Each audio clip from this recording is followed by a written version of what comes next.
implement an effective PM culture in an organization. This one is applicable to all organizations because I believe if you're running a plant, of course, you have equipment, and if equipment is running now, you have to prepare a preventive maintenance. Even in our houses, even in our body, individually, there's what we call preventive maintenance. Take, for example, like if every morning you brush your teeth, it's preventive maintenance.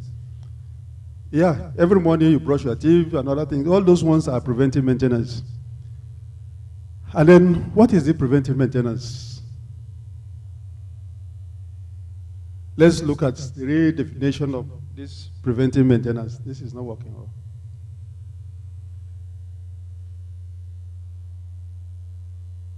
Okay.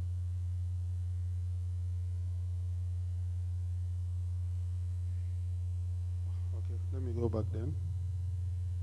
Okay, we said, what is preventive maintenance? The meaning is a bit different.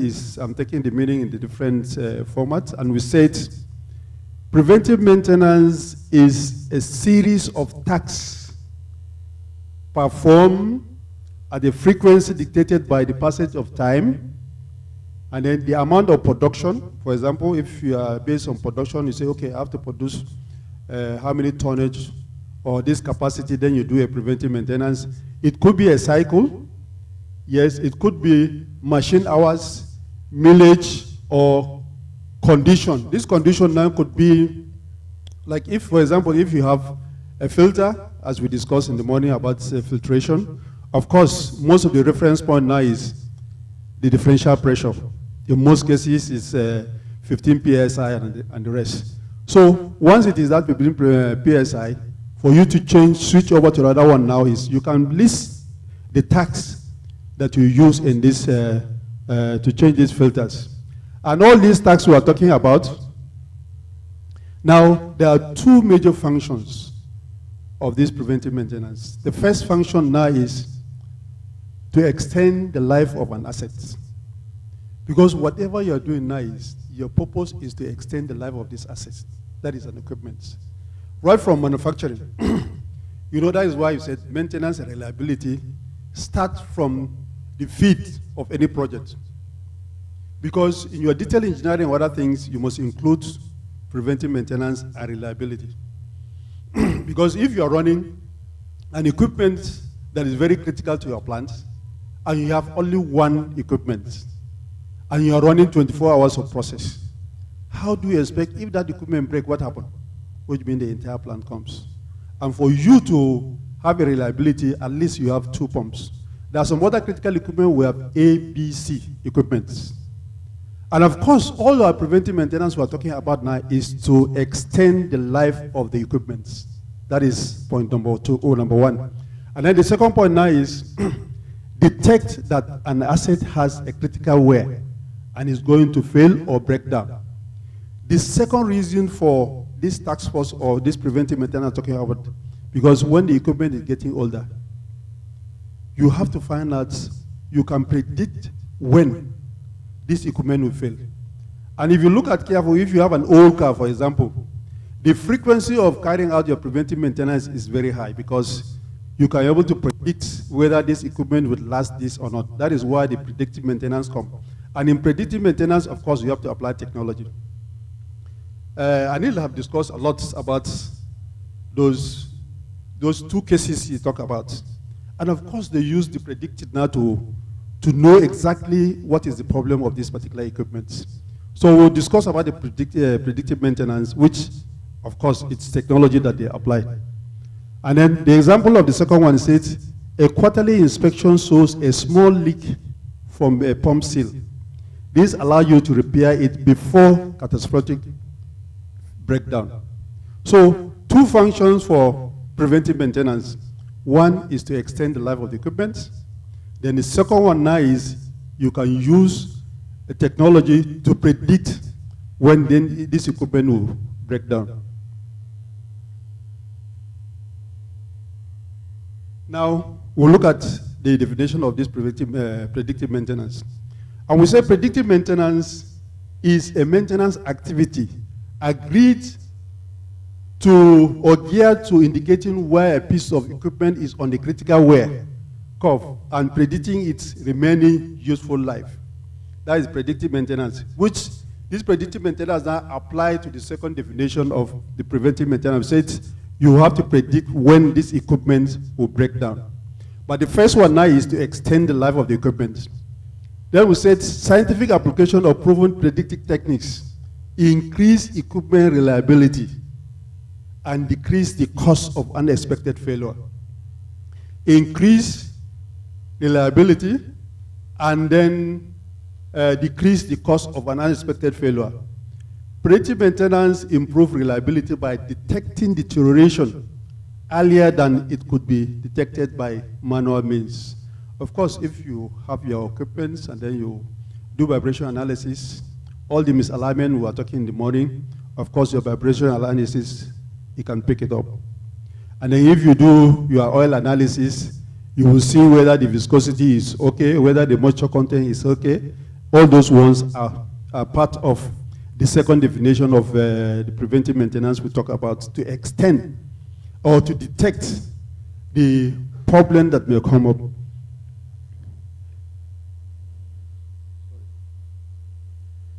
Then this is just an example of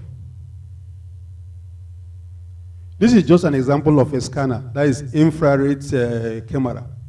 You know, this one now is just like you have it, and then especially in the electrical circuit and other things where you have some problems. Once you use the scanner, from the screen you can know whether there's a problem on that particular electrical circuit or not. Or sometimes an electric motor now you use the infrared scanner of the camera. This is just an example of that, which you can show it. And all these ones are predictive maintenance tools that you use. For example, like in the gas turbine, we have what we call boroscope. And this boroscope now is an equipment that you can insert it in. You can know the conditions of the internals. Because the gas turbine is not something that you open every now and then. Once you pass it through the boroscope hole, with a long extension now, you can take all your snapshots. You can even take video. Look at the buckets, you look at the combustion liners, you look at the nozzles. You will tell you the good status of that particular gas turbine. So that boroscope is part of technology, and then it is part of the predictive maintenance tools that will tell you the condition of that. And with that one, it can even tell you when for you to schedule for a major inspection or a hot gas inspection or combustion inspection. It is a tool, and all these things are predictive maintenance. This is another one, is another camera, of which you can record everything about that. Once you do it, it will tell you everything about what the equipment, the condition of the equipment is. Now, module 1. In module 1, what's the problem now? That is the PM tax activities.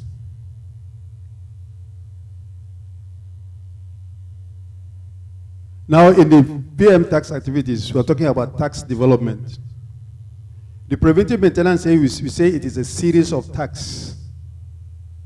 This series of tasks you're going to carry out, the purpose of that task now is to extend the life of the equipment, and then at the same time, it will detect whether this equipment is going to fail or not. These are the two major things. And then these tasks we are talking about, it's there's what we call, there is what we call, all this tasks is an accumulated knowledge for the manufacturer of the equipment, and then maybe some engineers based on their experience, some technicians based on their experience, and what is in avoidance of any failure and the extension of this equipment life. All the experience in the industry, they have taken their time to write this tax. And this tax we are talking about now is to write it so that you can follow it up for the extent of extending the life of this equipment, and then for you to detect if this equipment is going to fail or not. And then the tax lists are designed by manufacturers, which I said, skilled mechanics, engineers, contractors, insurance companies. Insurance company is very important because if you have an equipment, because insurance companies, like, take for example, like in the refinery, if you have a major equipment that can, if it breaks down, it brings the whole down plant. That one will be an insurance company, insurance component. And that insurance component, insurance expects you to have a spare rotor, for example. Because if you have a spare rotor, if there's any problem, you change it. But whereby you don't, an insurance space and you don't have it, if any problem comes up, you're on your own. Because insurance will use that one now and say, look, I've advised you, this is an insurance space, and you did not do it. If there's any catastrophic failure, you're on your own. Take for example, like DPR. DPR is a regulator. And every now and then, they will tell you that these are the standard equipment you use, for example, in taking your tank gauges and other things. They can bring that, okay, this is what is expected for you to do it. If you don't do it, it becomes a problem. Then we talk about government agencies like NOSRA, they're talking about impact, about soil impact. So those ones now, they are doing trade association, equipment distributors, and then consultant. All these things are experienced people that can draw this tax list for you to follow.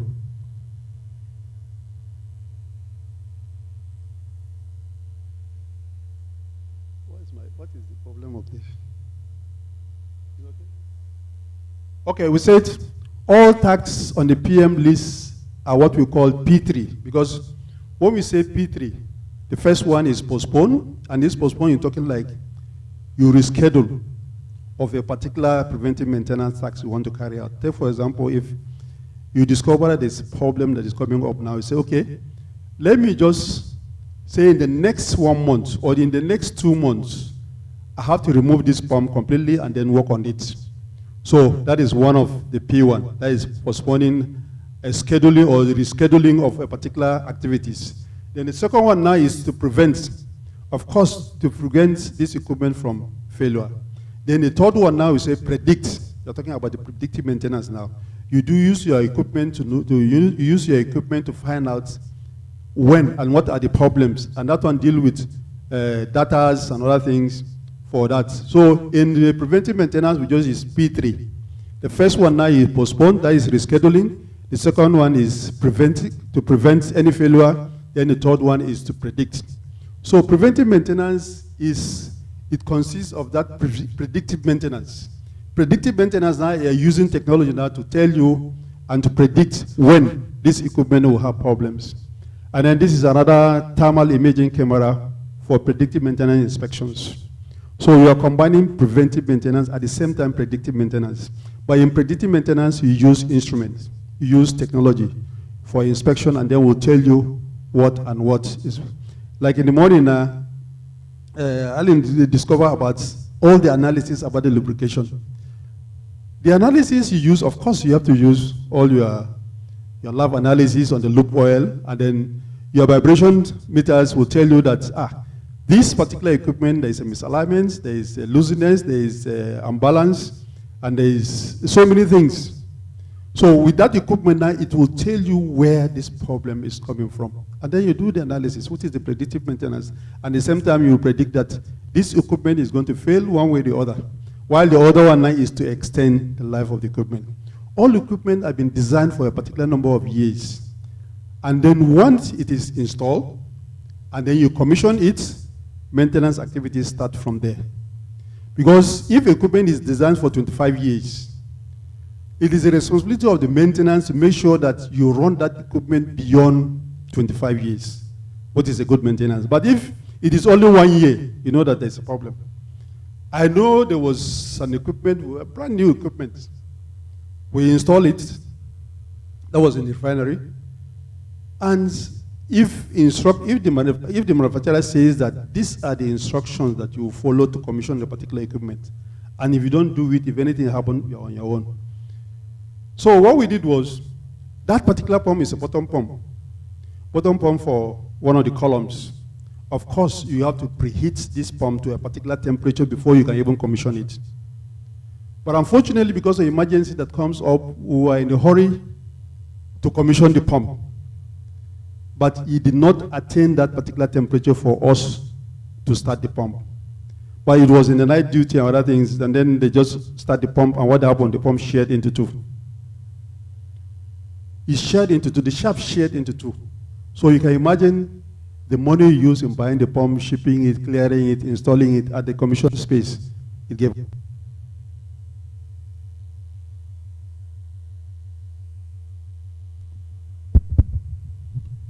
So it's very important, especially at commissioning of an equipment, follow the instructions. Because if you don't follow the instruction, you become an issue. So when it's commissioned successfully, it is the responsibility of both maintenance and operation to make sure that we extend the life of this particular equipment. And all what we do now is to make sure that we follow all the preventive maintenance procedure, and then we apply the predictive maintenance to ensure that this equipment, we extend the life of this equipment beyond what it was designed for. I still remember that there are some equipment in the refinery, Warri Refinery in particular, that was installed in 1977, 78. And up till now, that equipment is still running. We have not changed it. And that, if you know, there is a form manufacturer called Pump Governator. It's an Italian company. Those pumps are very rugged, but the spare part is expensive. They are proud of it. They will tell you that, yes, we know our equipment is very good. If you maintain it well, you will get what you deserve. But the refinery Warina is more than 40 years. But these equipment are still there. Credit goes to maintenance and operation, because whatever you maintain, if it is not well operated, it will become a problem. That is why both operation and maintenance, they are just like husband and wife. You can fight today, and then, of course, tomorrow you are the same. So there is no way you can separate yourself from production. There is no way production will separate them from maintenance, because it's just like twin brother, and then, of course, we have to combine. But for you to overcome all these frictions now, you have to be friends. You know that this is what is expected from you, and this is what is expected of operators. And when we respect each other, of course, your plant will go smoothly.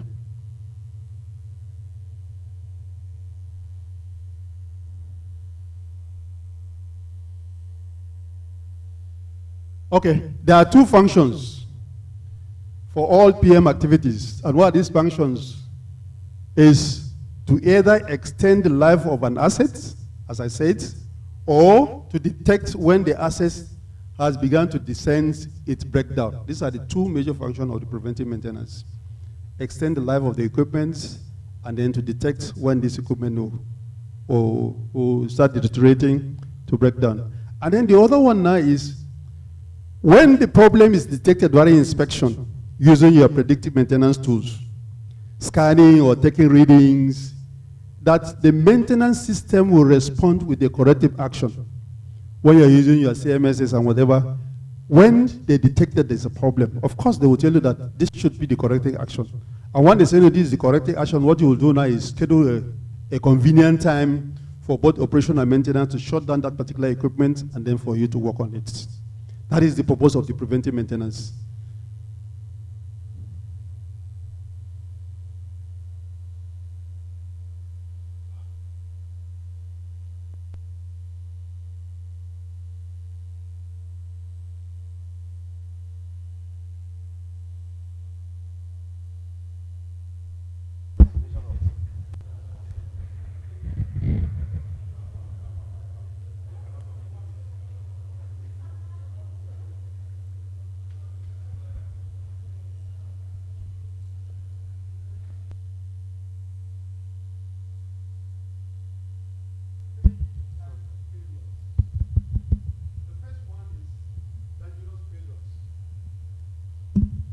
Dangerous failures that cause injury to public, employee, or the environment. The PM is designed to prevent this type of failures. The first one now is dangerous failures, all the failures that will affect the public, employees, or the environment. The next one now is expensive failure, including downtime and large breakdown. Let me give you an example of this. Take example, you are running your power plant. And then your power plants, it will give you power, it will give you steam for all your processes. And let's say the boiler field water pump failed. Maybe because we didn't carry out preventive maintenance and the rest. Because of that boiler field water pump that failed, and then you don't have any other substitutes, your boilers will come down. And once your boiler comes down, which means you have no steam, The next one now, if you're running a steam turbines, of course the steam turbines will come down. Now, all the steam you have been producing and you are sending into process plants, take for example like the refinery, that they use steam at all the time, which means there will be no steam, there will be no power, and then the entire plant comes down. Of course, there is what we call fluid catalytic cracking unit, one of the biggest units that produce more of the PMS and LPGs in the refinery. And then that one comes down. So what do you expect? It's a catastrophic failure because we did not do the preventive maintenance that we are supposed to do, which is very, very, very, very serious. And then the next one now is frequent failures that happen continually and are destructive to the work environment. Now, Mr. Alin talked about the vertical motor that they use in loading to the ship, and that if there's any delay, of course, the ship owner will say you have to pay for demurrage. So that is a critical equipment because if it fails, you know, the consequence is you pay for demurrage. So your special attention will go into that particular equipment because if that fails, of course, the consequence is you have to pay demurrage. So in such a situation, what you will do is your preventive maintenance have to be very serious and accurate. Then two, your predictive maintenance, you have to continuously monitor it because if you don't do that and there is a fail, there is a consequence for that. So there are some equipment that are very, very critical and you have to pay much attention. If the equipment is getting older, what will you do? The frequency of your preventive maintenance will increase. The frequency will increase. But when you have a brand new pump, just starting now, you maintain the steady of your preventive maintenance, which is very, very important.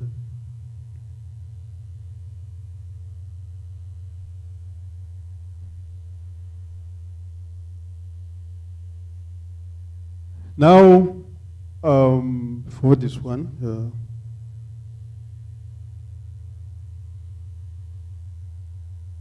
okay, now we are still talking about the activities on the task list. What are these activities on this task list? The first one, you know, there are two on the preventive maintenance. We said we have the life extension and then to detection of any failure.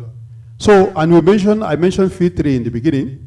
They say the P1, P2 is to postpone and prevention. That takes there if you want to extend the life of your equipment.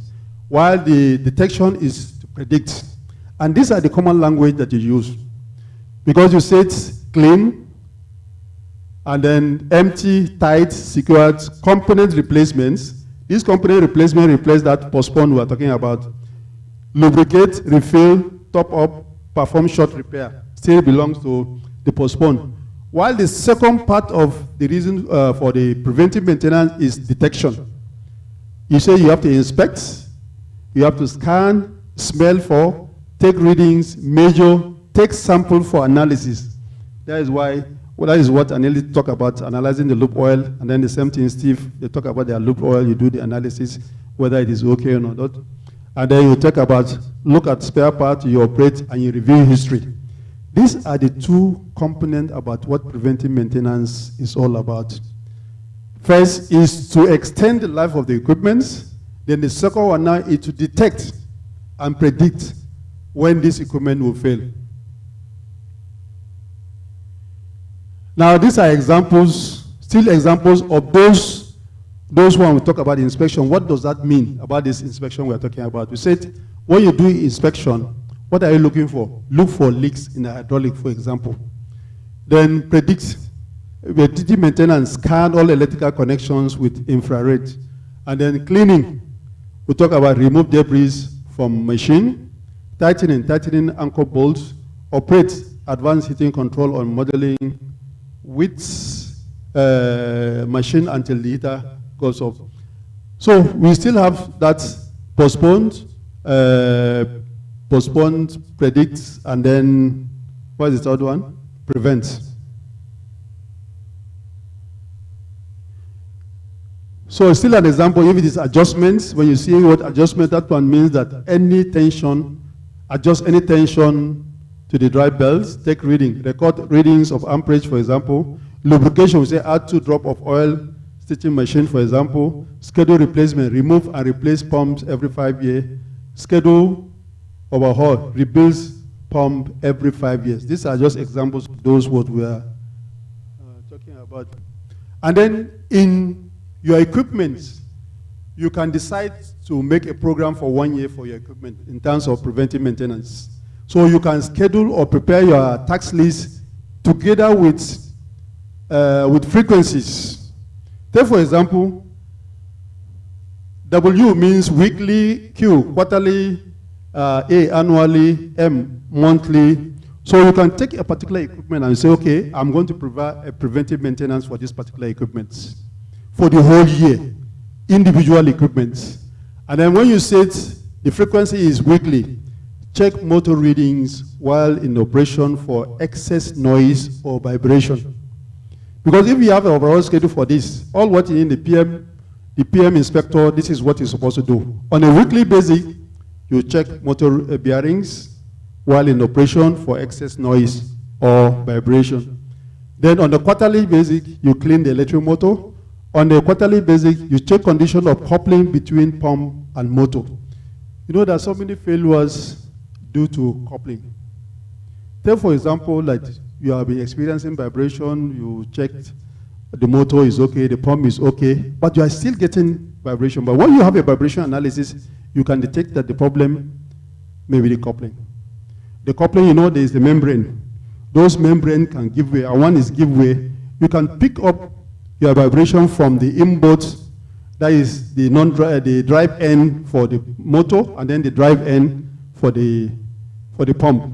So with that now, after close inspection now, you can say the problem is the coupling.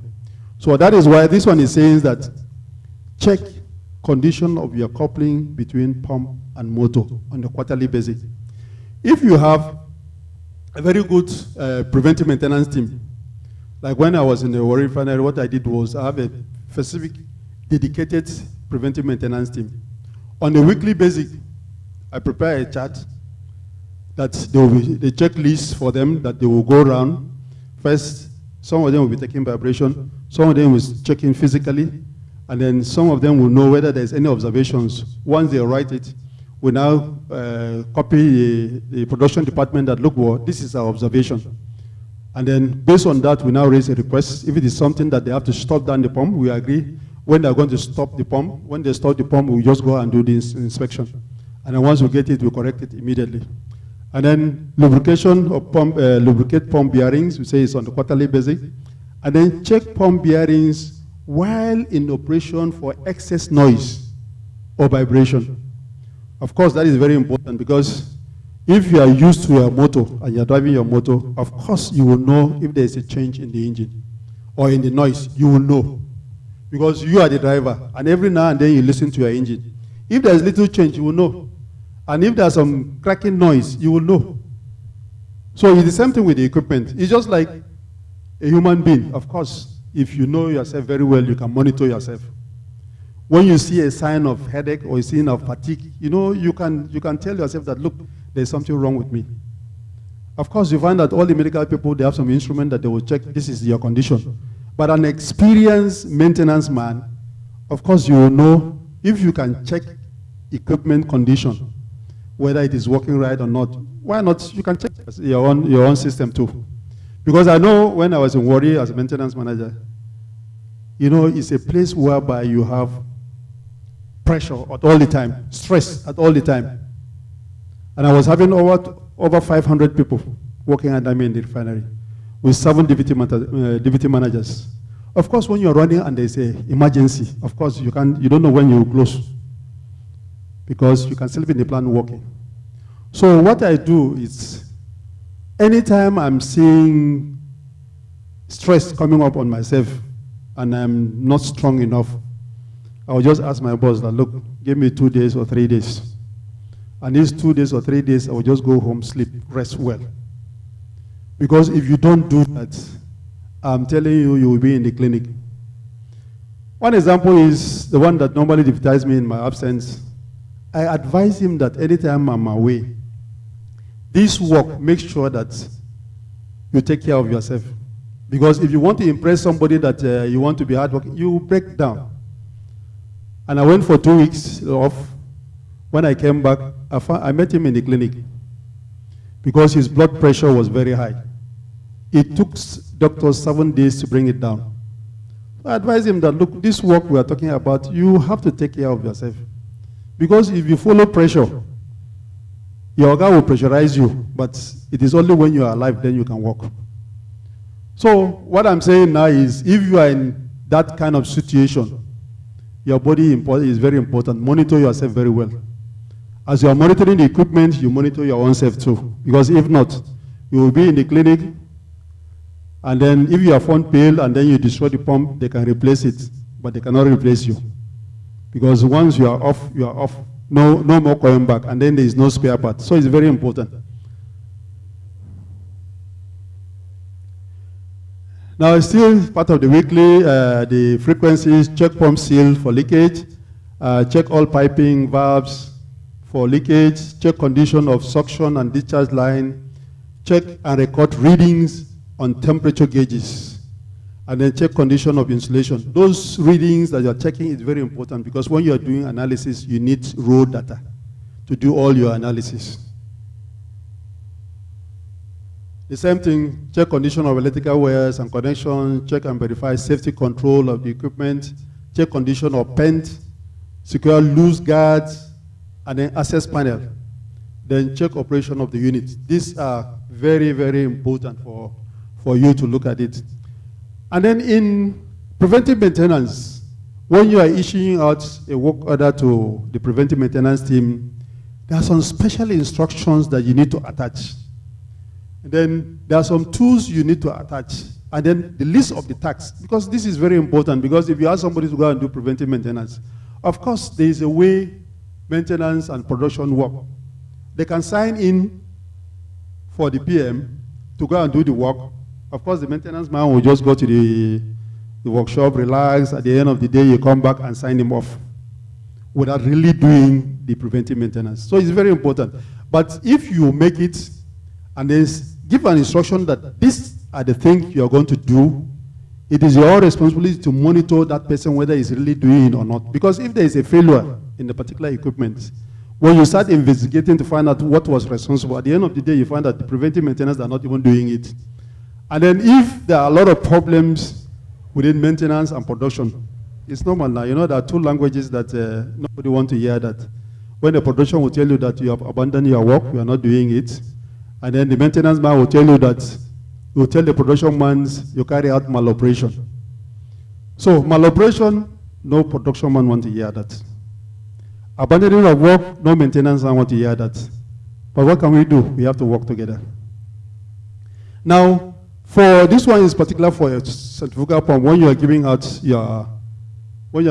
your tax list, make sure that there are some special instructions for the PM inspector to go and take it. The first thing you said, review manufacturer's instructions. I remember a brother mentioned about manufacturer's recommendation, and it's very important because you review the manufacturer's instructions, and then pump maintenance should be scheduled in coincide with the drive motor electric, because there is no point of having two tax lists for electrical and maintenance. Yes, you can have it, but it is good for you to shut down that particular equipment. The electrical will be doing their own part, the mechanical will be doing their own part.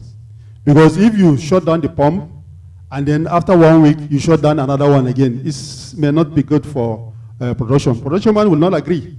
Will tell you that if you are going to check this particular pump, both the two specializations should come and then carry out the job at the same time, which is good. So this should be one of the instructions. And then what are the tools required? It says tool group C, alignment indicator, grease gun, cleaning materials, hoist assembly for larger pumps or forklift. These are the tools that they will use. You need to mention, yes, they may know, but you need to mention it so that when they are going to do the work, they carry out all these tools. Because if you don't do it, you find that your range time will be very, very much. And you know, maintenance has a way of delaying work one way or the other. You go to the plants, you now remember that I need to go and bring this tool. And if your plan is wide, you have to go back to the workshop. At the end of the day, you kill up the whole time.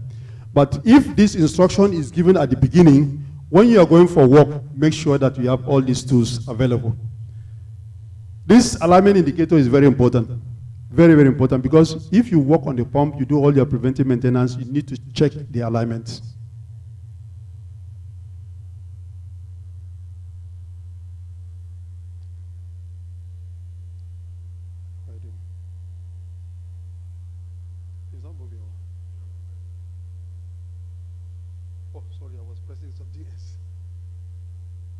Now, okay, what are the tags for this centrifugal pump?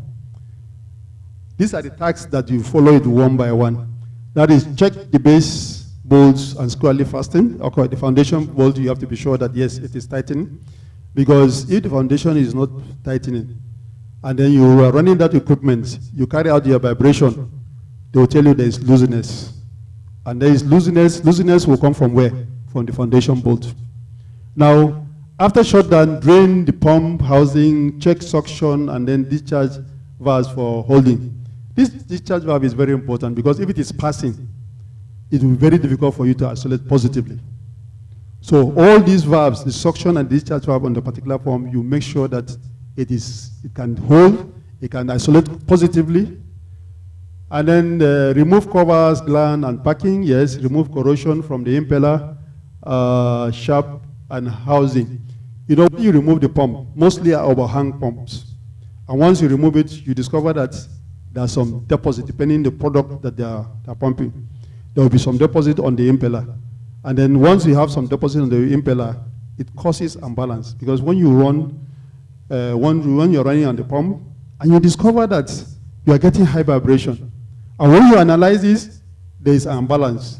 And once you remove it, you can see deposit on the impeller. And when there is deposit on the impeller, it causes that imbalance, which is very, very important. Especially if you're running a crude pumps. Crude pumps, and then if it is isolated, and when you want to start again, it becomes an issue. And then issue in the sense that, yes, it causes imbalance, and at the same time, your mechanical seal. Because all the flushing oil now, if you don't commission it rightly, of course, your mechanical seal will start leaking. And once it starts leaking now, you say, operators, this. There are so many things that you have to consider when you're commissioning maybe a crude pump. And then on pumps with oil ring, lubrication, drain oil, flush it, and fill a proper oil level with new oil. We had something that we have to adopt in the refinery about oil. You know, some people use this total productive maintenance, which small pumps is the responsibility of operators to change the oil. And then what we did was, anything above 10 liters of oil in the particular equipment, maintenance has to come in, because you have to open it, drain it, clean it, and then bring it. But if it is a small one of less than 1 liter and other things, of course, on the weekly basis or weekly, or depending on the schedule, operators can just use the oil out, drain it down completely, and then put it back, and then put in the oil, and make sure that it's at a particular level. We have a lot of issues that we need to. So based on that now, we make sure that we do the right thing.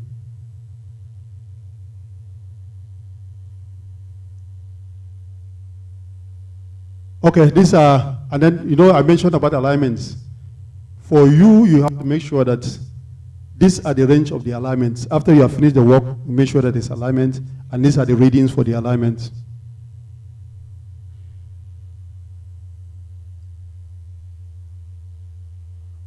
Okay, these are other examples for electric motors, and then the same one.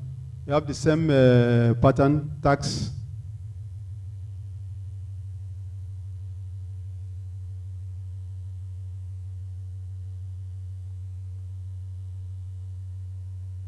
This is for electric motor.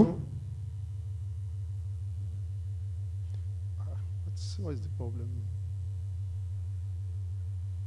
No, it's pressing this one. This one?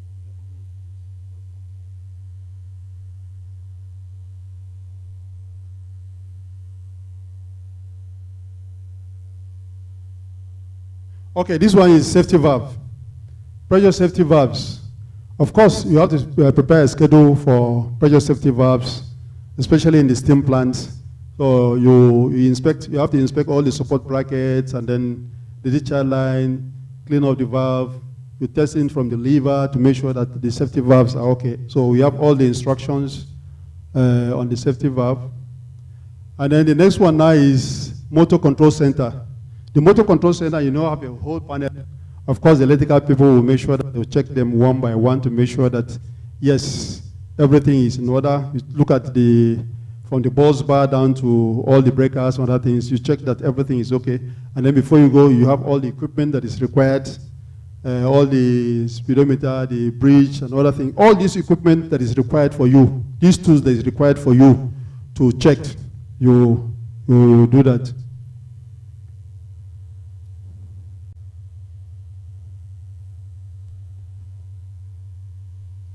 Yeah, then we know that these are the benefits of the preventive maintenance, reduce the size of the scale of the repair, reduce number of repairs, increase equipment useful life, increase quality of the output, reduce overtime for responding for emergency breakdown, lower all overall maintenance costs through a better use of labor and materials.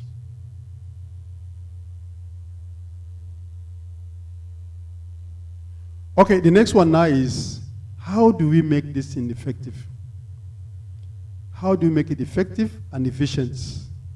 And then the culture, because we want to make this preventive maintenance or predictive maintenance as a culture.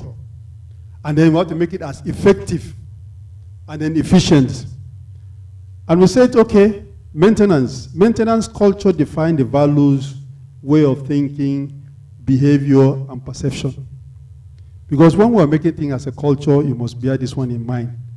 Of the values, talking about the way of thinking, talking about behavior and your perfection. Now we said that when a person or group has maintenance culture, they would have an attitude of maintain, preserve, and protect these public facilities. You maintain, you preserve, and then you protect. When you are a maintenance man, this has become a culture to you.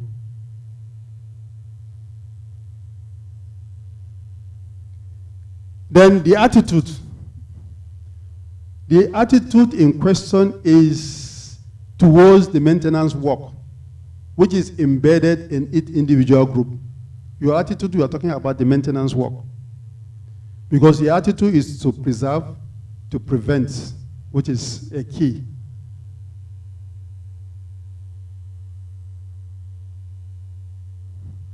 Now we said that in practice, the maintenance tasks have been programmed. It is only when one understand the responsibility entrusted to implement it that create a proper awareness of maintenance work, and whereby it is done automatically, spontaneously, without any direction and thoughts, because it has become a culture to you. Anything to do with maintenance, you remember how you can protect this equipment, how you can preserve this equipment, which has become part of you. Because, you know, sometimes we do make mistakes. We only do maintenance on the equipment, but ourselves, individually as a human being, you have to maintain yourself. Why do we buy shirts? For example, buy your dress. And why do we wash those dresses? The essence of that now is we want to extend the life of this shirt. Is it not so? You have to extend the life of the shirt. And why do we do periodic medical tests? It's the same preventive maintenance we're talking about. When you are young, your preventive maintenance we are talking about is to extend your life to become an old man. And when you become an old man, the frequency of your check will be very high. Am I not right? It will be very right. Because you find that at an old age, the most important one now is check your pressure, check your cholesterol, check your sugar. That is the experience of an old man for that. But when you are young, sometimes my BP is okay, I don't need to check it. But an old man will not take BP as a joke, because that one can trigger you. You don't have any strength. And that is the detection we are talking about for the second definition of the preventive maintenance. You detect and you predict when you will be knocked down.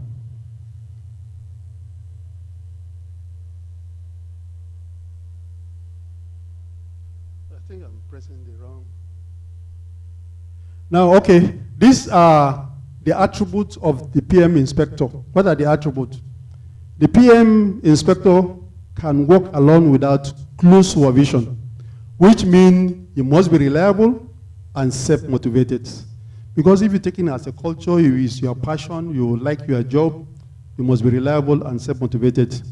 The person is the PM person type who will follow the entire task list, fill it and complete all the paperwork. Then PM inspector should be interested in new advanced predictive maintenance technology. All the scanners, the vibration analysis, you should be interested because his work is related to that. And then preventive technology, and then you train in techniques of analysis and the use of modern inspection tools.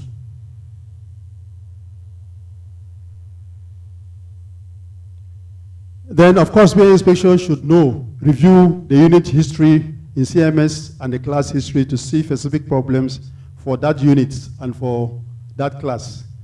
PM inspector should be regarded as a diagnostician, not a fixer. And because of the nature of the critical wear point, the more competent the inspector, the earlier the deficiency will be detected. Of course, when you have an experienced PM inspector or analysis, you can detect the problem much easier and then faster, and it will save a lot of life of the equipment. Then PM culture to be effective, the following must be considered. You know, for you to have this, all the PM, the predictive maintenance, we have to talk about the human being now that will do that. For you to make it effective, if you don't have a good leadership, of course it becomes an issue. Now, for the PM to have a good culture and at the same time to have effectiveness and then to have the efficiency, it depends on the human beings for that. And for you to achieve that one now, good leadership is very important. I'm talking about the human aspect of it now. Good leadership, effective communication, rewards and recognition, and then training and education. Of course, your policy, strategy, and work plan is very important. In leadership, because if you don't have a good leader, no matter the tools that you have, no matter the technology that you have, it will not work. But when you have a good leader, of course, it will inspire you for you to do the best. Now, for good leadership, leadership is about influencing others to understand and agree about what needs to be done and how to do it. And then, therefore, the challenge of leadership is to inspire the people in PM roles, that is the preventive maintenance roles, to want to do the tasks very well.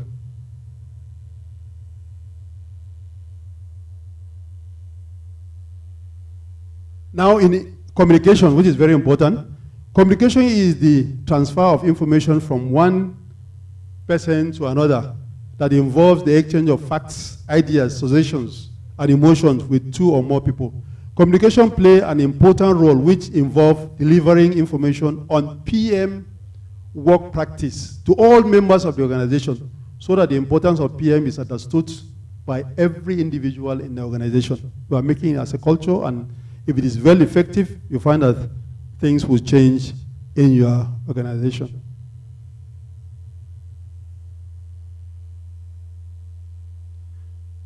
Effective communication, which I've just talked about it.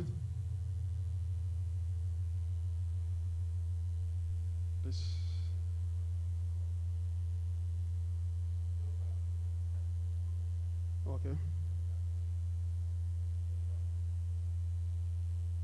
All right, yeah, so reward and recognition. You know that some reward system is very, very important because it's a motivator.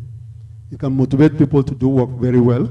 And then when you recognize it, you reward him. At the same time, you recognize him.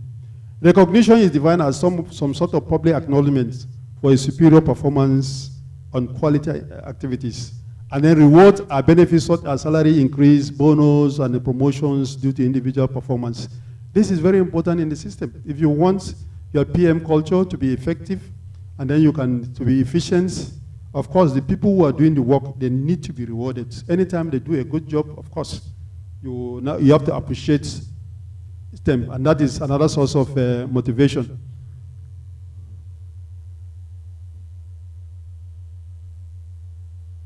Examples, take for examples of those motivation we are talking about.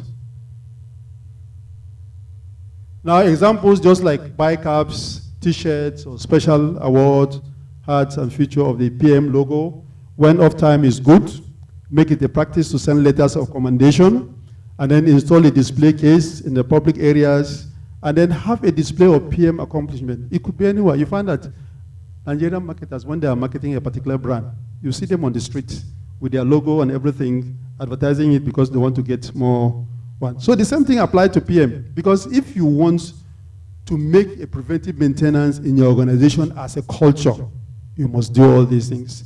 And then secondly, those who are doing the work, you have to recognize them, that yes, they're important. It's another source of motivation. Motivation is not only money, but when you appreciate and recognize that this is very important, then you find that your company will move forward.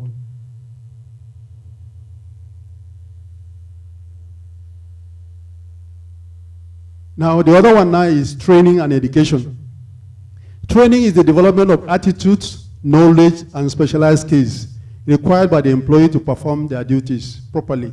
The education was for the promotion of learning and as an added value to the generic knowledge of the development of individuals and organizations.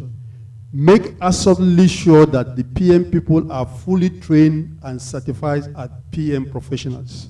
Of course, there are other companies that they can certify you as a PM professionals. So if you are educating them, you make sure that they're interested. At the end of the day, they become a certified professional, just like the CMRP. They're certified maintenance and reliability professionals. Because when you undergo that course, you will know everything about maintenance. And then the organization have to encourage them to make sure that they're being certified. Because like in, even though in NMPC generally, a few people who are certified, which even after the retirement, I'm trying to encourage them to make sure that they're certified. Because when you are certified, maintenance should not be a problem. Because maintenance, even if it's a new plant, and you ask a certified maintenance and reliability professional, you can draw a maintenance plan for you. That one, there is no doubt about that. You can draw a maintenance plan. Because all the experience you have, they tell you about the PM schedule we're talking about, the detail of maintenance. You can draw it and then give it to the person. And that is the essence of the certification we're talking about.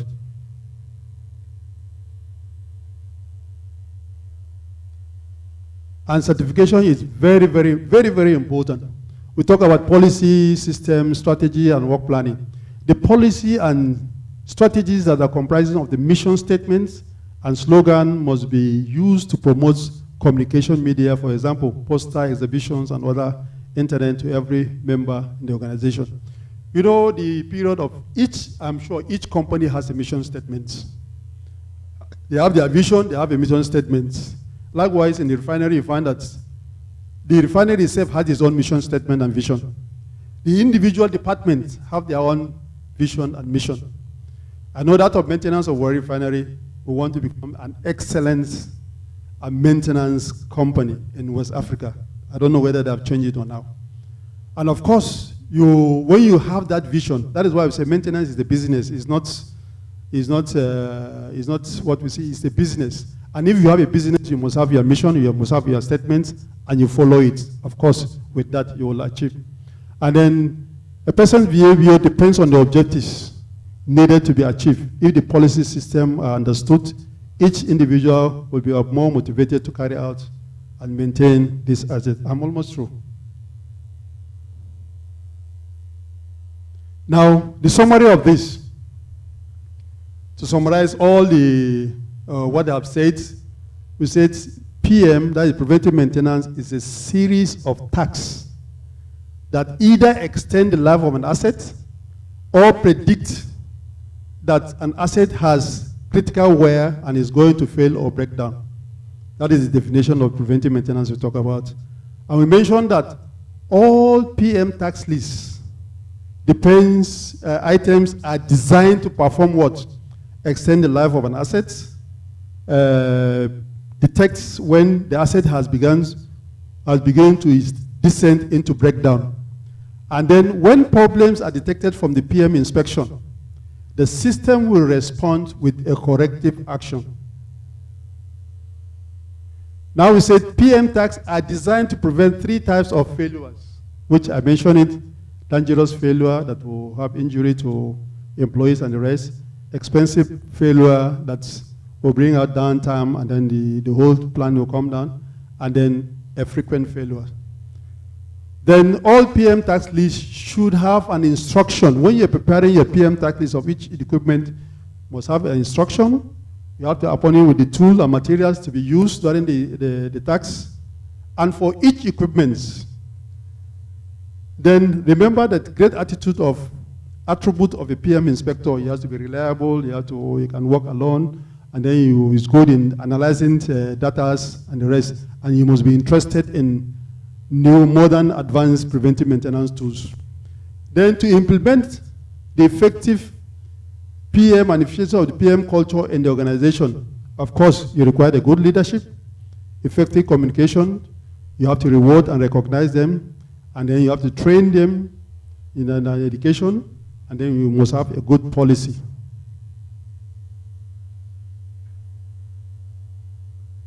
And in conclusion, if all the prepared PM tax lists for the equipment are carried out as scheduled, with the application of predictive maintenance tools and PM culture implemented, the maintenance department will be best in class. And of course, your plans will continue to run optimally. Thank you.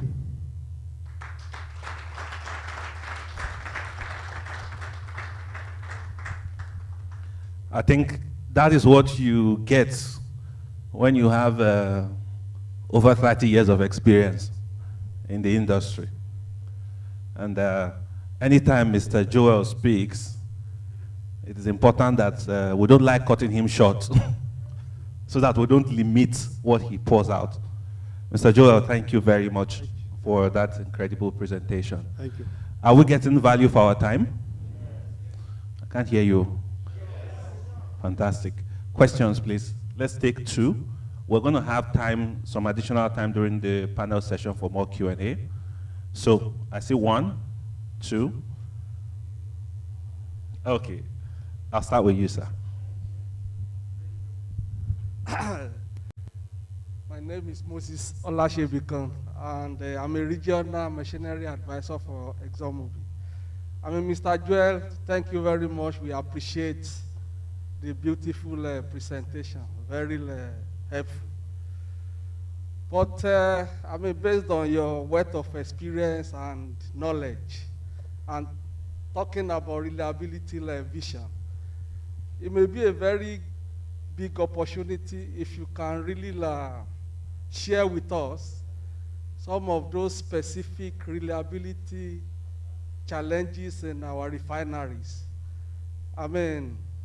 For some reason, it has not been optimally performing well.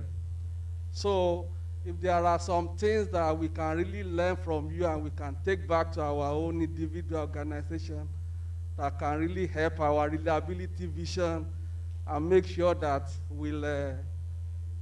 we apply some of those lessons learned, will be really appreciated. Thank you. Yeah, I think my experience, I will share it in this way.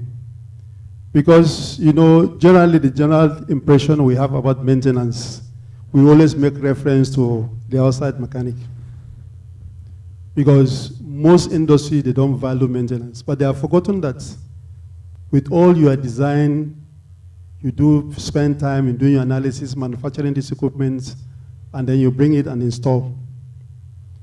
Then the value of maintenance, for you to get your investment, a return of investment of what you have invested in by this equipment, it depends on maintenance. And that in most of the industries, if they want to cut down budgets, they'll say it's maintenance.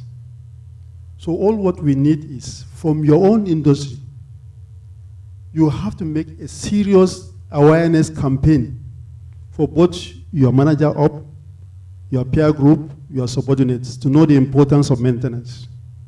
Because if you work closely with the production man, and the production man is aware that you can only achieve these targets is based on maintenance, then you will appreciate you. Then from your managers on top, you have to educate them about the importance of maintenance. That if this equipment is not maintained and then reliable, you will not get your targets. So as a maintenance man now, you have to do the awareness within your company to see the importance of maintenance, which means you have to sell yourself in maintenance for your colleague to know that maintenance is important as far as this business is concerned. Now, I know when I become a maintenance manager, what I did first is to do a maintenance awareness to all my staff, for them to know that you have a role to play in this company. And then after doing the maintenance awareness, they now understand the importance of maintenance as far as this business is concerned. And then based on that, we normally have a daily, we call it a daily maintenance meeting or operation meeting, including the production, including the maintenance, including the technical services, inspectors, the entire operational division on a daily basis. And we normally do it by 8:30. But we start work by 7:30. So it's from that maintenance awareness that we conducted, we agree that we have to start our meeting by 7:30. Because what we observe now is, if you start meeting by 8:30, which means after the meeting, 9 o'clock, you come and start scheduling, it was affecting our job. So we decided that we will start work by 7:30. Let's start the meeting by 7:30. And to my surprise, before 7 o'clock, you find that all maintenance people were there seated. Which means the awareness of maintenance have gotten into them and they want to put it into practice. By 7 a.m., 7:30, we started meeting. By 8 o'clock, we have finished meeting. So that one will give us enough time to go and do the planning for maintenance to do. What I'm trying to say is, you individually, maintenance man has to create this awareness for them to see the importance of maintenance. That is one of my experience. And then secondly, from the refinery point of view, you find that you cannot blame maintenance or that. You know, there are so many challenges that you will pass through. You can imagine an equipment, the last one around maintenance was 2003. And even as it is now is, they're in the process of signing the contract. How many years? 2003. We're talking about 18 years. 18 years you have not overhauled these equipments. How do we expect them for this equipment to run at 60, 70%? It's not going to work out. Okay, let me just give you an example. You need to maintain your body to extend your life, right? Now, take for example that 2 weeks you have not taken bath. What will happen? 2 weeks. Even yourself, you will hate yourself. So with me, you need maintenance. It is not only the equipment, even you need maintenance. So maintenance is the key, and that is why we are creating this awareness for the past 5 years or 6 years. For you to know the importance of being certified as a maintenance and reliability professionals. And once you know for the equipment, you can apply it in your house. This task list we are talking about, everybody individually in your house, you have a task list. It may not be written. Take for example, like in your kitchen, your wife will make sure that after cooking, you make sure that you clean everything. It's a task list for her, right? All your water closet and the rest, you know there's a filter at the inlet. There's a filter coming up. If you don't clean it now and then, after 1 year, you find that your water, the flow rate will go. So what you have to do now is lose everything, clean those filters, fix it back, and then you continue. That is maintenance we're talking about. So there are a lot of things that we have to do as a maintenance. So the refinery experience is make the awareness that maintenance is very important. You have to sell yourself. If you don't do it, everybody will look down. You know, when you come to maintenance, everybody is an expert. But you make sure that you follow this maintenance, tell them that you are maintaining it, your equipment will be reliable. If your equipment is available and reliable, operators will run your equipment. Thank you. Fantastic. Oh, there's one more question. Okay. One more. You, right? Okay. Thank you, sir. Actually, I was going to ask the same thing, but he took it from my mouth. So, but I'm going to go a different direction on the question concerning the corporation. When you talk about reliability right now, I think NNPC falls below the benchmark. I don't even know, because the publications we get in the news, during the days of Desani, Allison, when they released about, is it 80 billion for maintenance every year? So as a maintenance personnel manager, I want to know how difficult your work is in the corporation, trying to champion this reliability message.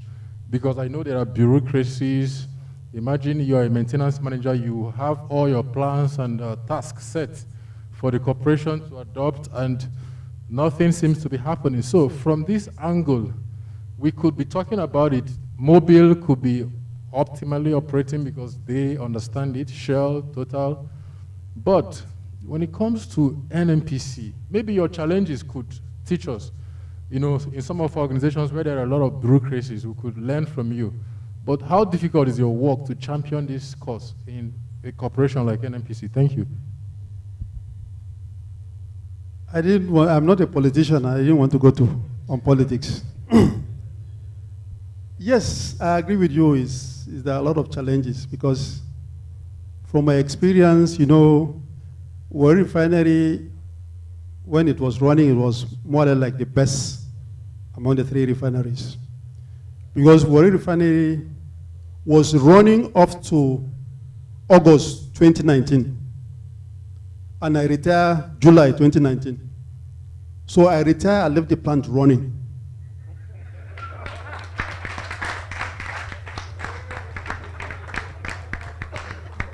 So you see, there's a lot of challenges. There's a lot of challenges in the sense that for a maintenance man to succeed and run the plant, you must be on the same page with your MD, your EDO, and all the top management. Because if you have the same mindset, you can run it. So many obstacles will come. Maybe they will tell you that we don't have supply of crude.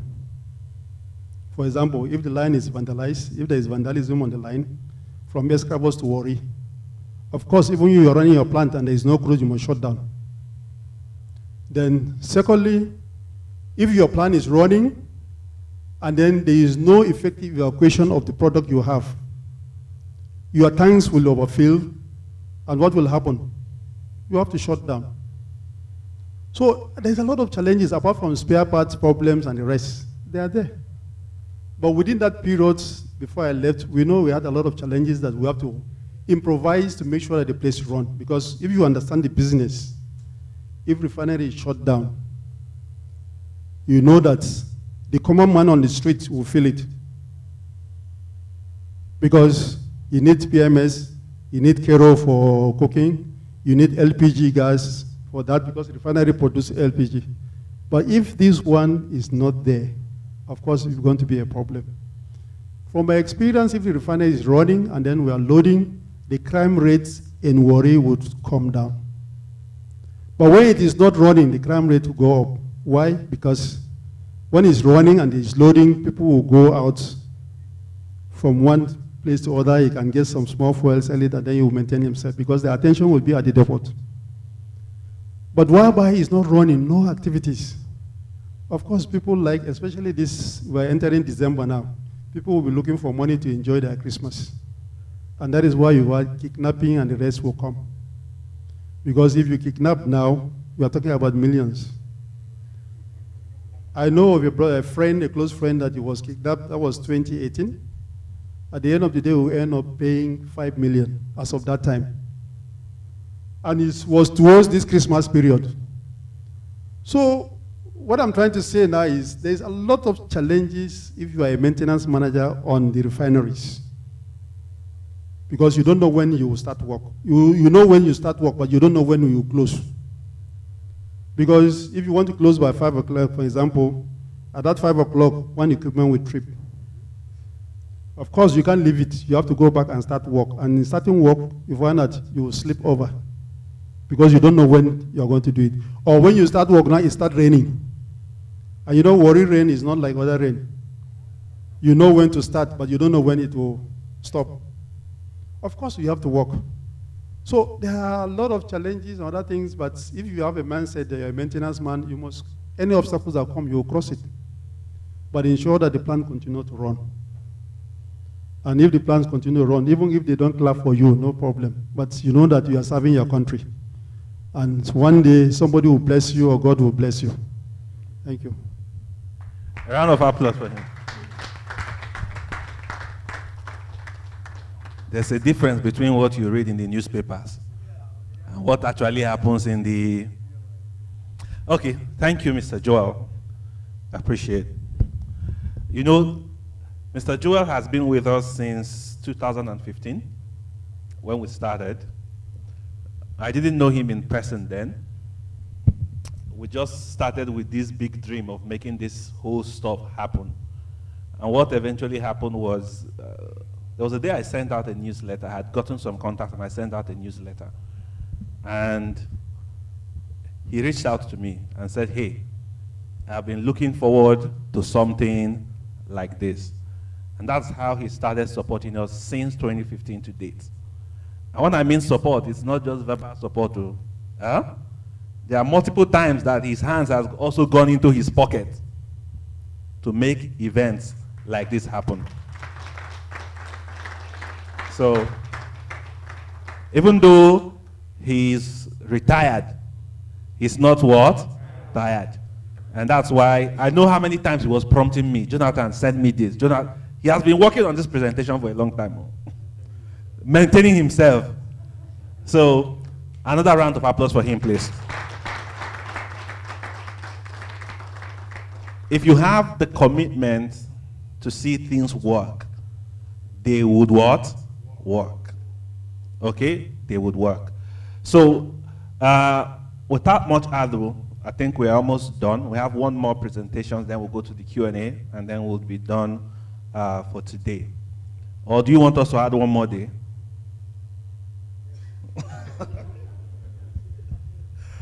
Okay. So, it's my singular honor to bring up our next presenter. You have known him as your moderator, but I met him a couple of years ago, and he decided to come share his knowledge with us during the conference. That was in 2018. And since then, he's been a regular.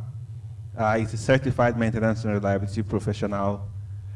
He was the operating manager for Assured Reliability Technologies. He's a senior consultant as well with Assured Reliability Technologies. He's also one of those people championing the Chartered Institute of Logistics. What's that last word again?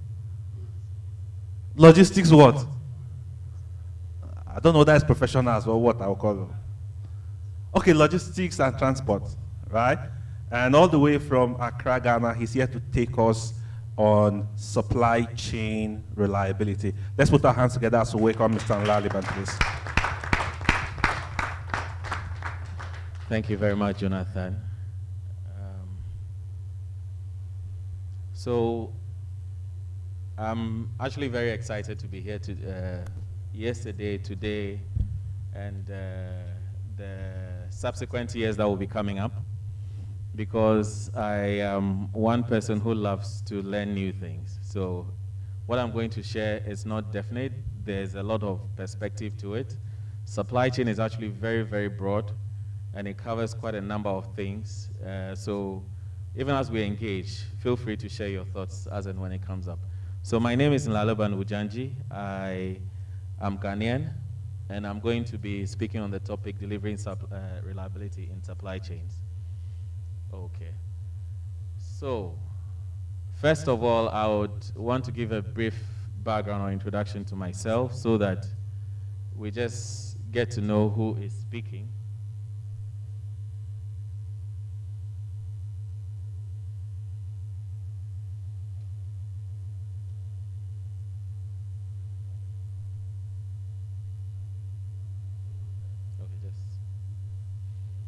So, first of all,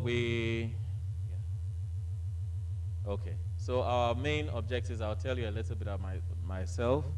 We will take a look at three terminologies that we are going to use in this presentation mostly. We'll look at what your supply chain should be focusing on in terms of delivering reliability. We would identify some major issues that are within our organizations, especially when you have competing needs within functions. We'll take a look at what a supply chain network is. And we'll also take a look at how you can develop your strategy. So these are just the key things as well as the enablers. But these are just the key things that we're going to run through. Don't worry, it's not going to be very long. So for starters, I worked in the past with DHL. I handled ground operations for Ghana. And as you know, DHL is the world's leading logistics company. I just didn't work in DHL. I also worked with Nestle. I was a regional strategic buyer for Central and West Africa, handling 22 countries at the time. I am a senior consultant with Assured Reliability. I used to be the operations manager, as Jonathan made mention of. But presently, I run Agriculture and More Limited. It's an integrated agribusiness that looks at managing post-harvest loss, providing market linkages, and then agricultural supply chain systems. And we own the Dream Mills brand. We currently add value to roots and tubers, convert them into more stable forms to ensure that we're able to consume enough of our local staples. I'm an associate member of the Institute of Asset Management. I am also a CAMRP, as Jonathan mentioned earlier on. I am a he for she hero or a leader, someone who has been identified as encouraging the gender mainstreaming in the logistics and transport sector. So I am a member of the Women in Logistics and Transport. Please don't look at me funny and don't ask me any question. I don't have any answers to it. Currently, I am the global administrator for Women in Logistics and Transport. It's the women's wing of the CILT, because we realize that a lot of that is a male-dominated industry, and if we're going to be able to have a lot of women participating in it, then we have to give them a platform to do that, and they do that through the Women in Logistics and Transport.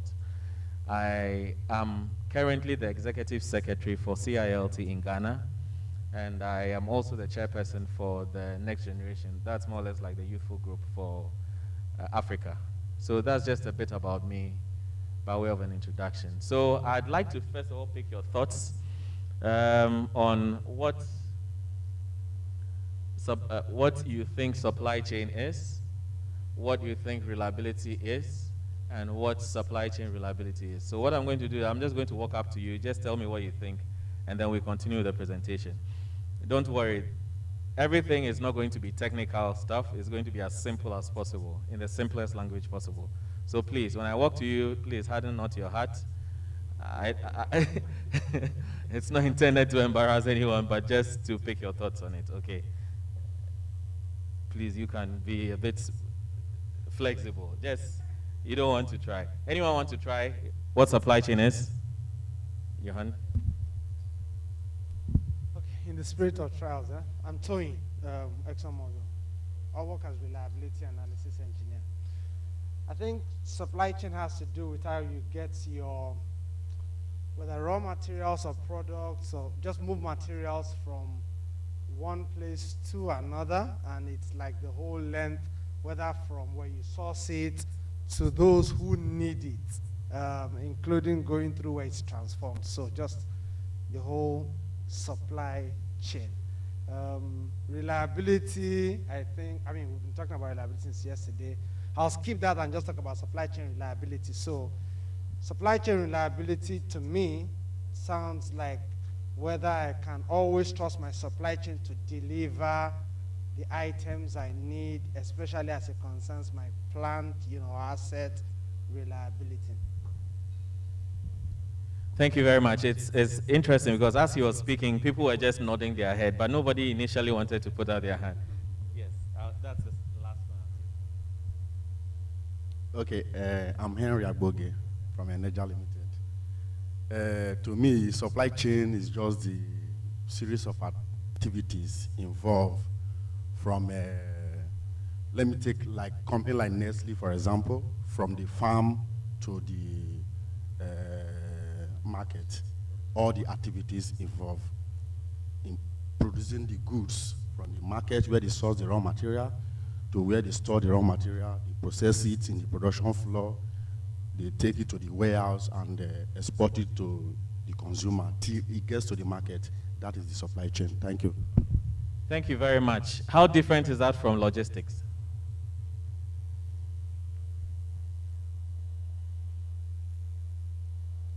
Okay. Yes. My name is Patrick. Okay, let me just go back a little to say a little about supply chain. For me, the understanding simply means starting with decision making and then planning for procurement and then going over to availability of materials for let's say a forecast number of cases that need to be produced by a particular company in order to get to the end user based on demand. And for logistics, we are looking at the things needed. What are the things needed in order to meet such demands? For instance, we are talking about, let me use a manufacturing industry like a soap production company. We are looking at the packaging materials. You look at the outers, you look at the wrappers, you look at the perfume, you look at everything needed. So is the logistic department that's supposed to make sure that these things are, available. Someone here wanted to say something around here, yes. So we'll take you and then we'll move on. Good afternoon, all. Paul Amnadokere is my name, from ExxonMobil. Just wanted to add just a little bit to the supply chain definition. So it's not just moving or assuring reliability. It has to be specific, within time, and to the quality as expected. I think that will buttress the supply chain reliability. And in summary, logistics is a subset of supply chain, while supply chain is the entire envelope and umbrella. Thank you. Thank you very much. You have pretty much made my work a lot easy, because at least I know that people understand exactly what supply chain is. They know what reliability is, and they know what supply chain reliability will be. So the key thoughts I want to share with you here is, one, supply chain deals with multiple organizations. It's outside a main organization. Logistics deals with activities among functions. So both are synchronizing activities, but one deals with the exterior of the organization, the other deals with the interior. Now, reliability also looks at being able to get what you actually require by way of value from the whatever organization or whatever process you have. So supply chain reliability, in effect, is more or less like synchronizing organizations for a consistent performance. So for instance, if you are moving, we use Nestle. If you're moving cassava, which would be used as part of the raw materials, and the cassava gets to the factory and it's mashed up, that means you're not being that effective, because you're not being efficient, because it is the state in which you require the cassava is not the state in which it arrives. Okay. If you ship or you move, let's say gold, and by the time you get to where you're going, the gold is lost in transit. In effect, your entire process has some challenges within it that you'd have to be able to work out on. So in simple language, you're just looking at how well your supply chain will be able to deliver to you a consistent level of performance. Okay. So furthermore, there is always this issue about competing needs in an organization. We have operations who have their own needs or who have their own focus areas. You have maintenance focusing on their own areas. You have logistics and supply chain the supply chain function also focusing on their areas. But the key thing here is that at the end of the day, we need to be able to all identify and define what value means to us as an organization. And as we go along, you'd realize you better understand what I mean by clarity of purpose. So for instance, in some organizations, when I worked in one of the, another courier organization, the couriers always felt that the marketing people were more superior. Is that so? Is it true? In some organizations also, operations also thinks that, yeah, they are running the system, so without them, nothing happens. How does that work in an organization? That is looking at being a high excellence one. Within organizations also, we have functions being in competition. So you have this one looking at its KPI vis-a-vis versus this one, and it's more or less like you're pitching each other, you're pitching against each other, and the next thing you realize is that you're actually setting each other up. So if you're setting each other up for failure, then what happens to the parent organization in itself? Okay? The third thing I want to look at is the issues of perception. We have perception that those, for instance, if I'm a cleaner in an organization, that means I'm least worthy than someone who is, you know, let's say a manager. And even issues of mistrust.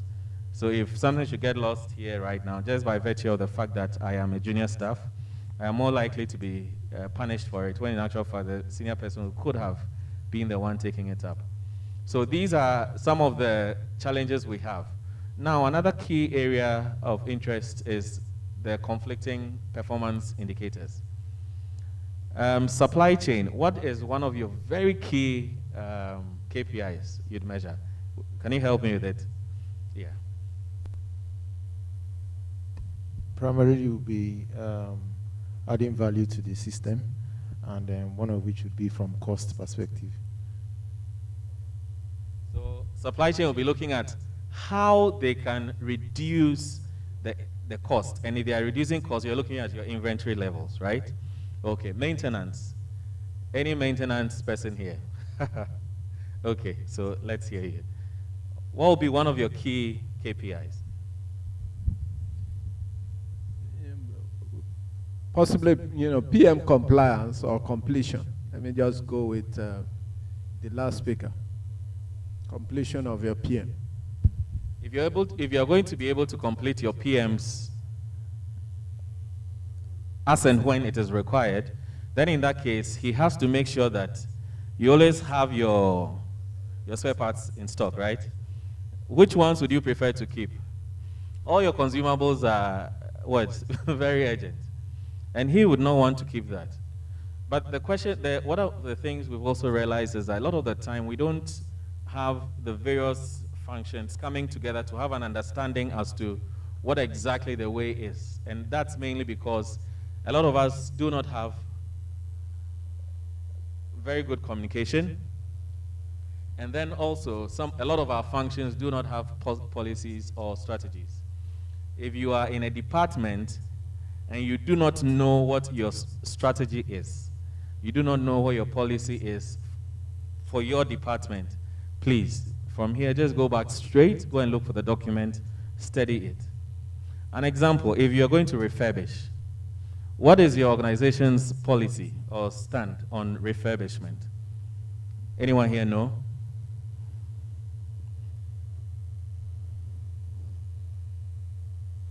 Okay.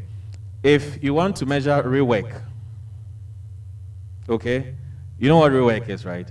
If you are measuring rework, how would you define rework? Okay.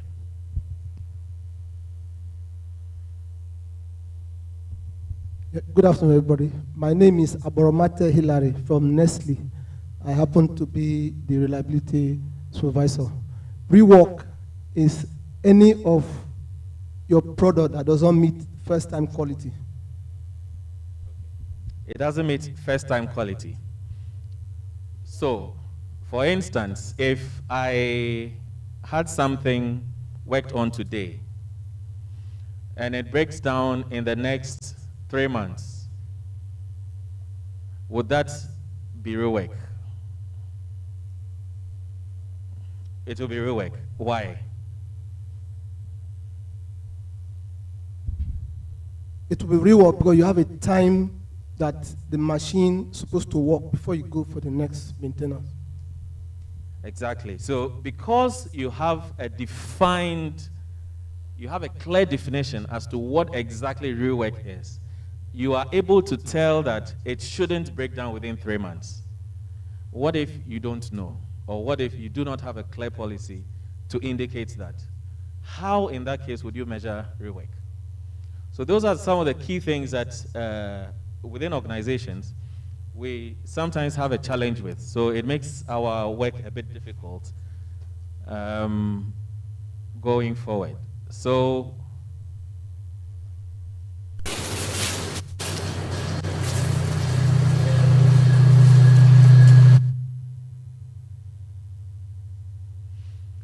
supply chains over the period have focused on 2 main issues. And if COVID has come, it's come to teach us a lot, because we've realized that supply chains have had a lot of disruptions in recent times.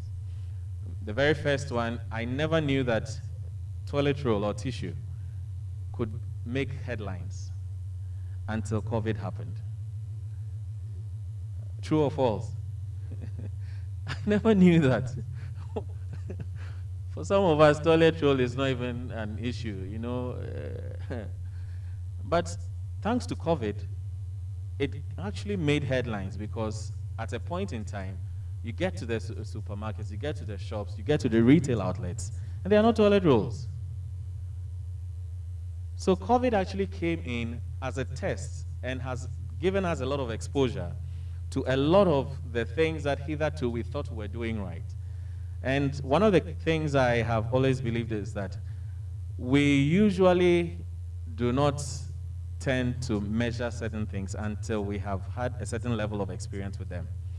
So for instance, you will continue to do something believing that you're doing the right thing until such time that an anomaly happens. And that is when it prompts you to be able to do other things. So key for us was that we were always strategizing in our supply chains. We were always looking at either being responsive or being what? Effective or efficient. So the focus was mostly on efficiency and responsiveness. Efficiency as in using little to do more. So for instance, if I am a distributor and I'm distributing lubricants, am I looking at having multiple distribution centers or retail outlets or distributors? Or I want to be able to use 1 or 2 and yet still meet a lot more people. So being responsive, you are more likely to be able to want to have a lot more distributors or distribution points, rather than having a central warehouse of some sort where you do your distribution for. But now we have come to understand that with all the shocks that COVID exposed us to, supply chain strategies are moving a lot more into being a lot more resilient. And why? Because we want to ensure that the shocks that come with some of these unforeseen circumstances are reduced and better handled. We're also trying to ensure that we reduce the risks that come with a lot of these shocks. We're looking at the productivity as well, because you need to be able to improve productivity with your supply chain process. Because as a matter of fact, organizations now compete a lot more based on their supply chain systems. If your supply chain system is not effective, competition would take you out. So it's always important that whatever supply chain strategy you have in place, you are able to marry the aspects of efficiency and aspects of responsiveness. And we have now moved to the concepts of supply chain resilience.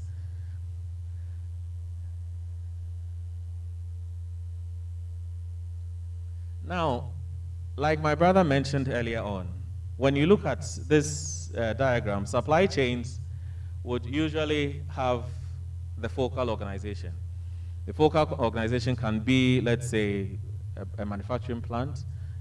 And because I love Nestle, I'll use Nestle because I was in the nest as well, so we'll just take advantage. So let's take Nestle, for instance.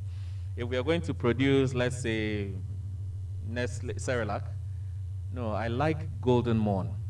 Yes, I prefer Golden Morn. So if we are going to produce Golden Morn, what is going to happen is that we have various tiers of in the downstream, and then we have other tiers in the upstream, and I'll explain what I mean by the tiers. Now, the supply chain, the first tier here has got to do with our suppliers, okay? Then you have the second tier, and then the third tier. And this is just in a very simple manner to enable you to understand and appreciate what exactly it means, because for you to be able to understand where your critical control points are within your supply chain, you should be able to have very good visibility on what exactly or who the actors within your supply chain are. So here we have, for instance, we'll start with the farmers. Here we can have farmers, right? And then here we have who? Maybe aggregators. And then here we have people who have done an initial processing. So they just do some semi-processing so that it enables us to be able to add better value when it gets to the focal organization. Now, the linkages can be as simple as this. And the left side is the upstream, which has our supply base. So here we have the first tier, the second tier, the third tier. Now, going downstream, that's as we go towards the last mile delivery, we look at our customer base. The first tier is probably our distributors or our wholesalers. You go to the retailers, and then you go further to our customers. Now, the relationship could be this simple, or it could also be a lot more simple like this.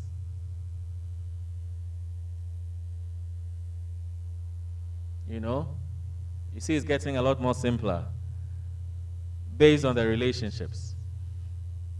And this is just a very simple view to enable you to appreciate what exactly supply chains are, especially when you look at the various nodes that we are using. Now, within this, you have the upstream, which is your supplier in the various tiers. You have your downstream, which has got to do with your customers or your consumers who are in the downstream. Now, key here is the flow of information, and it moves across from suppliers all the way to the customers, from customers all the way back to the suppliers. So when you have a product on the market, you get feedback from your consumers. It moves back to the focal organization. They know how to utilize the data they get, and then it influences how much of the raw materials they buy.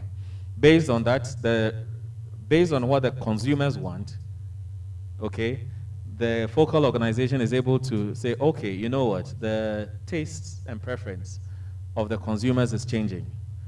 So we no more want, let's say, X quantity, we want Y quantity. Why? Because we are going to have an increase in demand from next year. And those are that's the kind of information that the focal organization would use. And for those of us at Nestle, Nestle is very, very efficient when it comes to issues of demand and supply planning. That is a key area that enables our work at Nestle. Now, the other thing also that you'd realize is that there's transportation flow across, because there's transportation that links all of this, all the connectors. And the key thing about the connectors is that there are various relationships as well. You need to be able to manage every relationship. Sometimes one would want to ask, why is it necessary for you to have visibility on who your suppliers are, who your suppliers' suppliers are, who your suppliers' suppliers' suppliers are, or who your customers are, who your customers' customers are, who your customers' customers' customers are? Why? Why would I even want to know that? When in actual fact, all I want is buy my stuff, use it. If there's anything that we have learned from COVID-19, this is very key. Because hitherto, you'd realize that a lot of us were buying a lot of our packaging materials, some of our raw materials from single sources. And a lot of these sources were based out in China. There's been a lot of turmoil just because we couldn't get alternative sources in that short period that the pandemic happened. So the question now is, do we still maintain those purchasing sites, or do we now explore other ways by which we can get or source our materials? And that is a very, very key decision that we have to make. The other thing also is that if we are going to buy from another source, where are we getting it from? Could that be an opportunity for those of us here to develop capability and capacities to be able to produce some of these materials, maybe not in that as large or huge quantities as may be required by industry here, but at least to be able to keep us going? Do we have to buy local as in from within our country, or do we regionalize it from, let's say, fellow West African or even African countries? That's some food for thought and an opportunity for a lot of us out here. So the other thing also is the flow of funds. If you know where your funds come from, you know whose voice you should listen to be able to develop whatever strategy you have. Because majority of the funds that come are from the consumer, and it trickles back up to the supplier. Why? Because they will tell us what they want. It is only when they are ready and willing to give us money in exchange for the products that we make that we can make money. Otherwise, we won't even be there buying items from the supplier. Okay? So like I said, the left side is the upstream, the right side is the downstream. But the key thing here, and the reason why I show you this diagram, is for you to be able to identify the various actors, the various relationships, and the various activities that are ongoing here.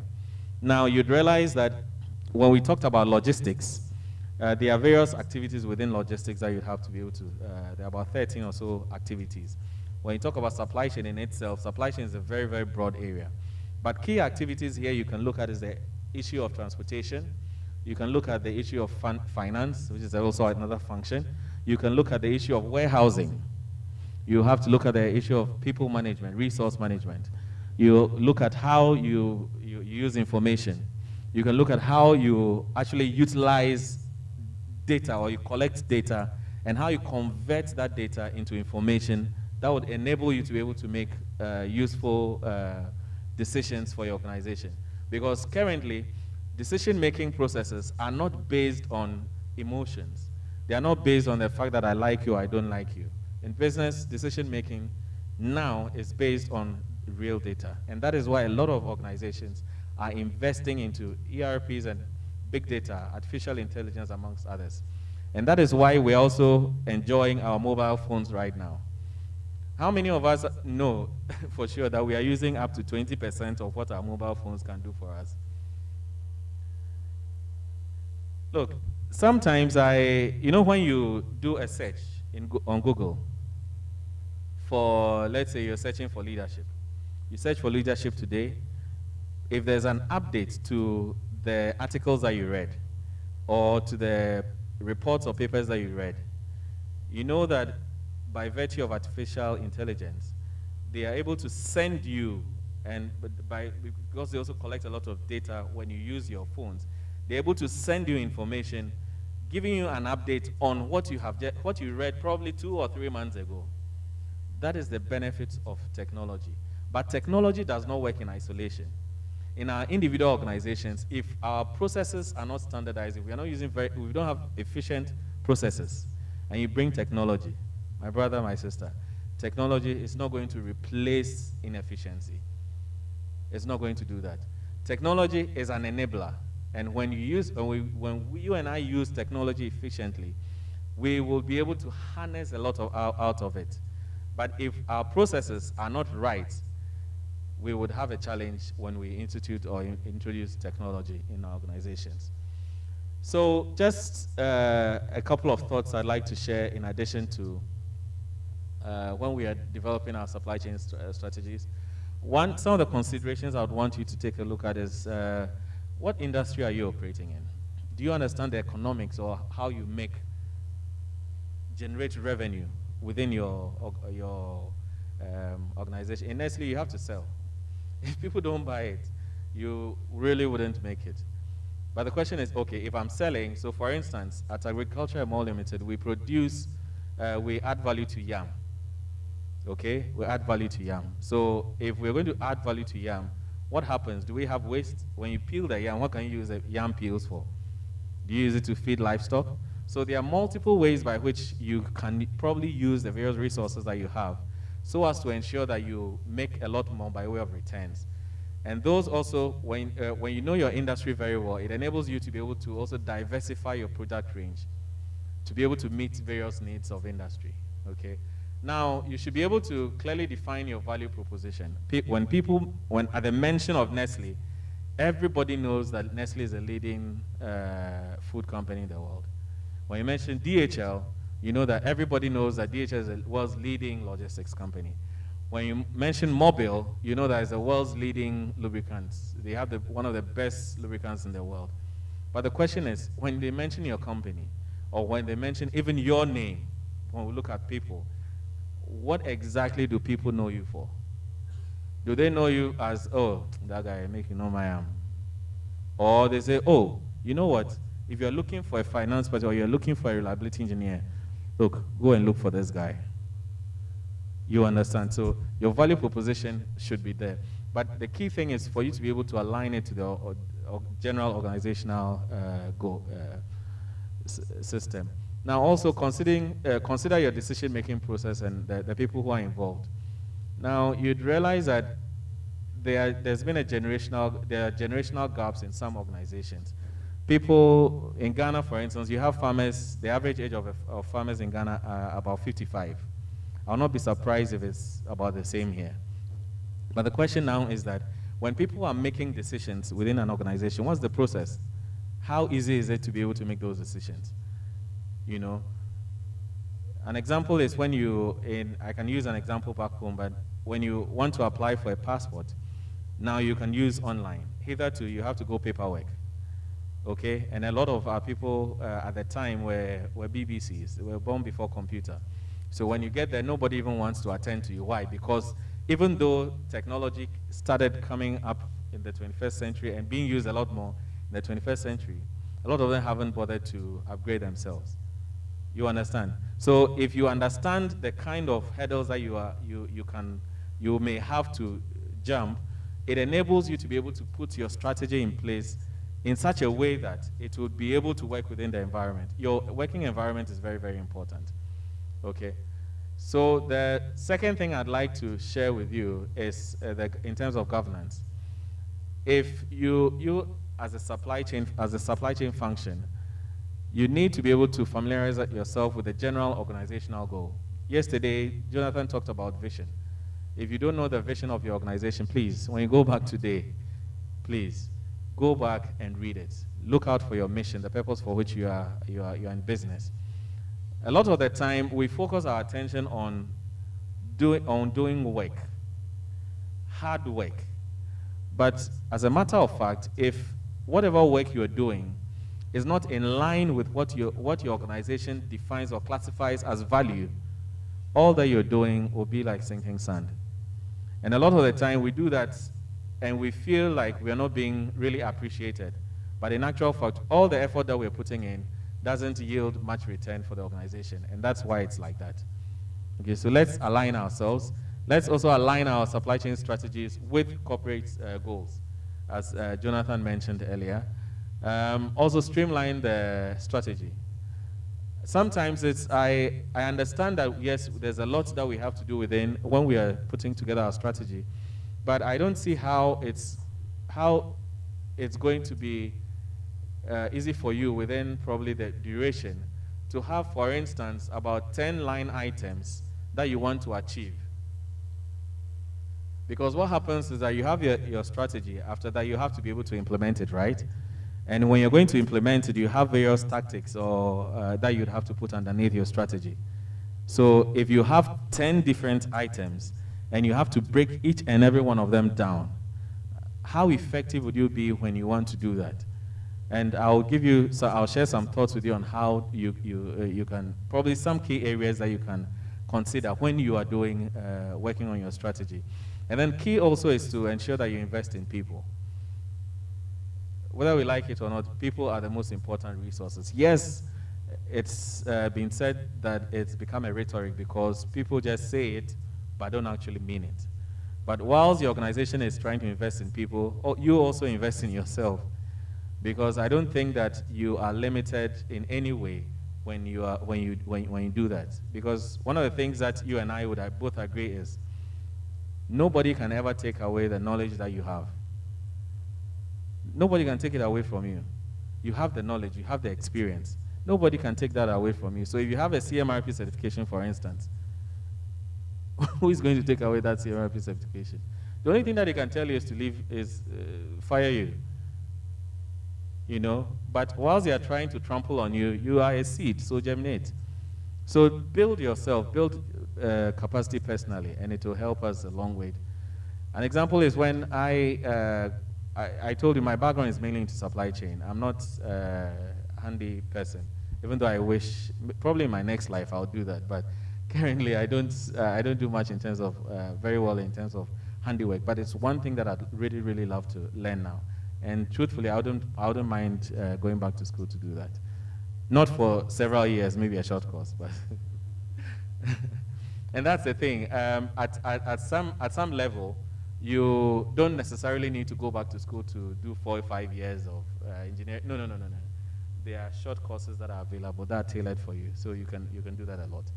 Now, also in terms of operationalizing your strategy, consider diversifying your sourcing areas. Where do you get your raw materials from? If you're able to get probably 2, because when I was working with Nestle as a regional strategic buyer for Central and West Africa, I usually had a backup, and I also invested a lot of time in developing local capacity. And it's not because I felt that I felt that a lot of our local suppliers actually we need to build their capacity. But truth be told, they can also disappoint you, and disappoint you very well. So much so that you want to give up on them. But the key thing is that, for instance, what happened with COVID? If you had a backup supplier here, probably it would have reduced the impact of your downtimes, right? But if you do not have all together, then it makes it a bit difficult.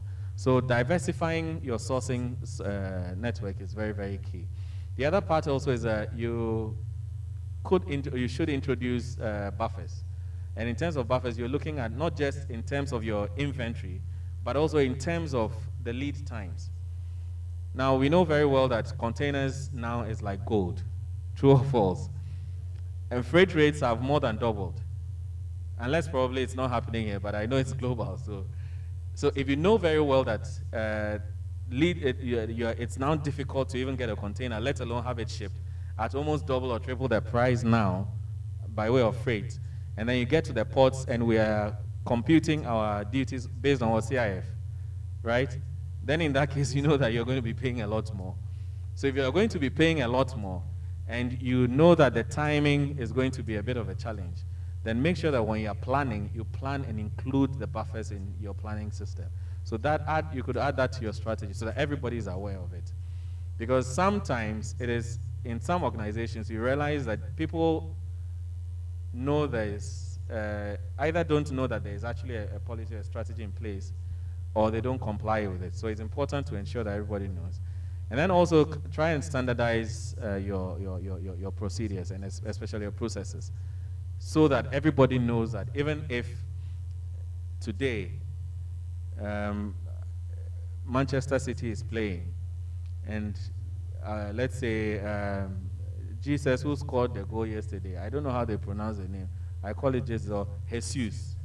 Yes, if Jesus knows that he has the ball, and even if he closes his eyes, he can kick the ball all the way to the left and he will get Sterling, then you know very well that the processes are, your entire processes are standardized. Everybody should understand what exactly your processes are. Okay. And then also invest in technology. Technology simplifies things. It makes your life very, very easy. But it's not work in isolation, as we all agree. It will have to work based on the fundamentals that have been created and that has got to do with the processes that you have. And then also, the third part has got to do with your monitoring and evaluation. And this is where you have your performance indicators. A lot of the time, we sometimes have challenges when we are using performance indicators because all that we do is to focus on achieving the performance indicators rather than improving the work we are doing. When you focus on getting equipment availability, it's so much so that you even forget that your work processes, like Mr. Joel mentioned earlier on, if the various tasks, your task, you don't comply with your task list, when you're doing your PMs and your inspections, you don't follow the right processes and the checklist that you have, then in that case, you're going to also put yourself in harm's way. So it's also very important that whatever performance measures you have, you put them in place effectively. And those can, you can be looking at both leading and lagging. Do we know the difference between both? Leading indicators, lagging indicators, reliability professionals, leading and lagging. So you know them. Okay, but key areas I can look at is, you can look at as areas of cost, areas of quality, areas of safety.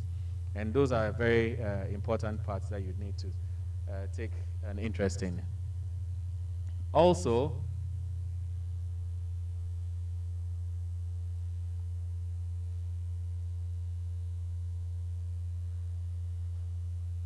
there's one other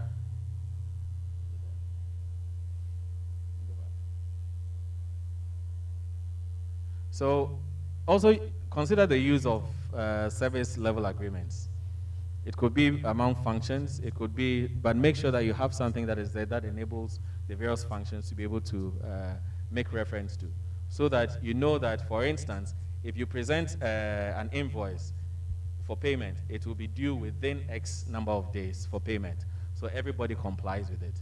And then also ensure that you review your strategies at probably quarterly or every the implementation of your strategies, maybe quarterly, twice a year, 3 times a year.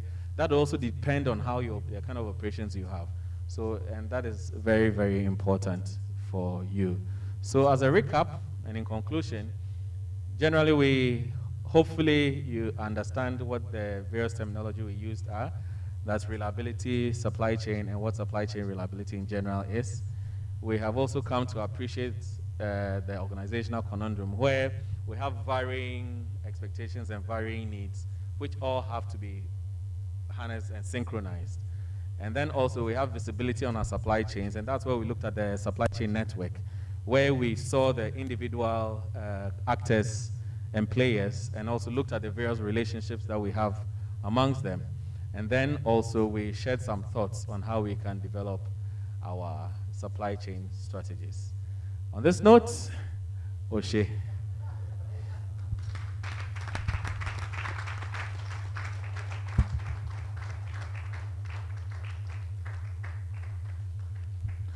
Thank you, Lanliban. You gave us something to remember there. I think one thing we would agree with, which I think we've tried to achieve here, is make sure that the presentations are not all just super technical, but we bring variety to the mix. Because sometimes you go for conferences and we all talk about the technical stuff. And sometimes the truth is we might not be lacking in the technical knowledge, but the other aspects that really make us really thrive. I will typically tell any team I work with that, first of all, as a maintenance, as a reliability professional, whether you're in supply chain, you must begin to think like a businessman. If you think like an engineer, you might just end up your career in the shop floor, really. You must think what? Business. Because every business, you work in a business, and there's a bottom line, correct?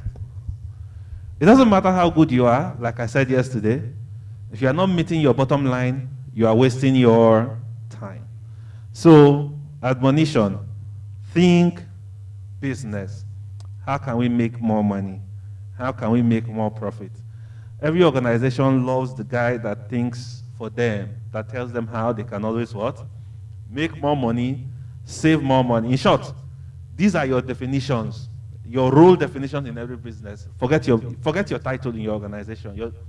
The way your CEO sees you is this. It's either he sees you and says, this is the guy that helps us make money.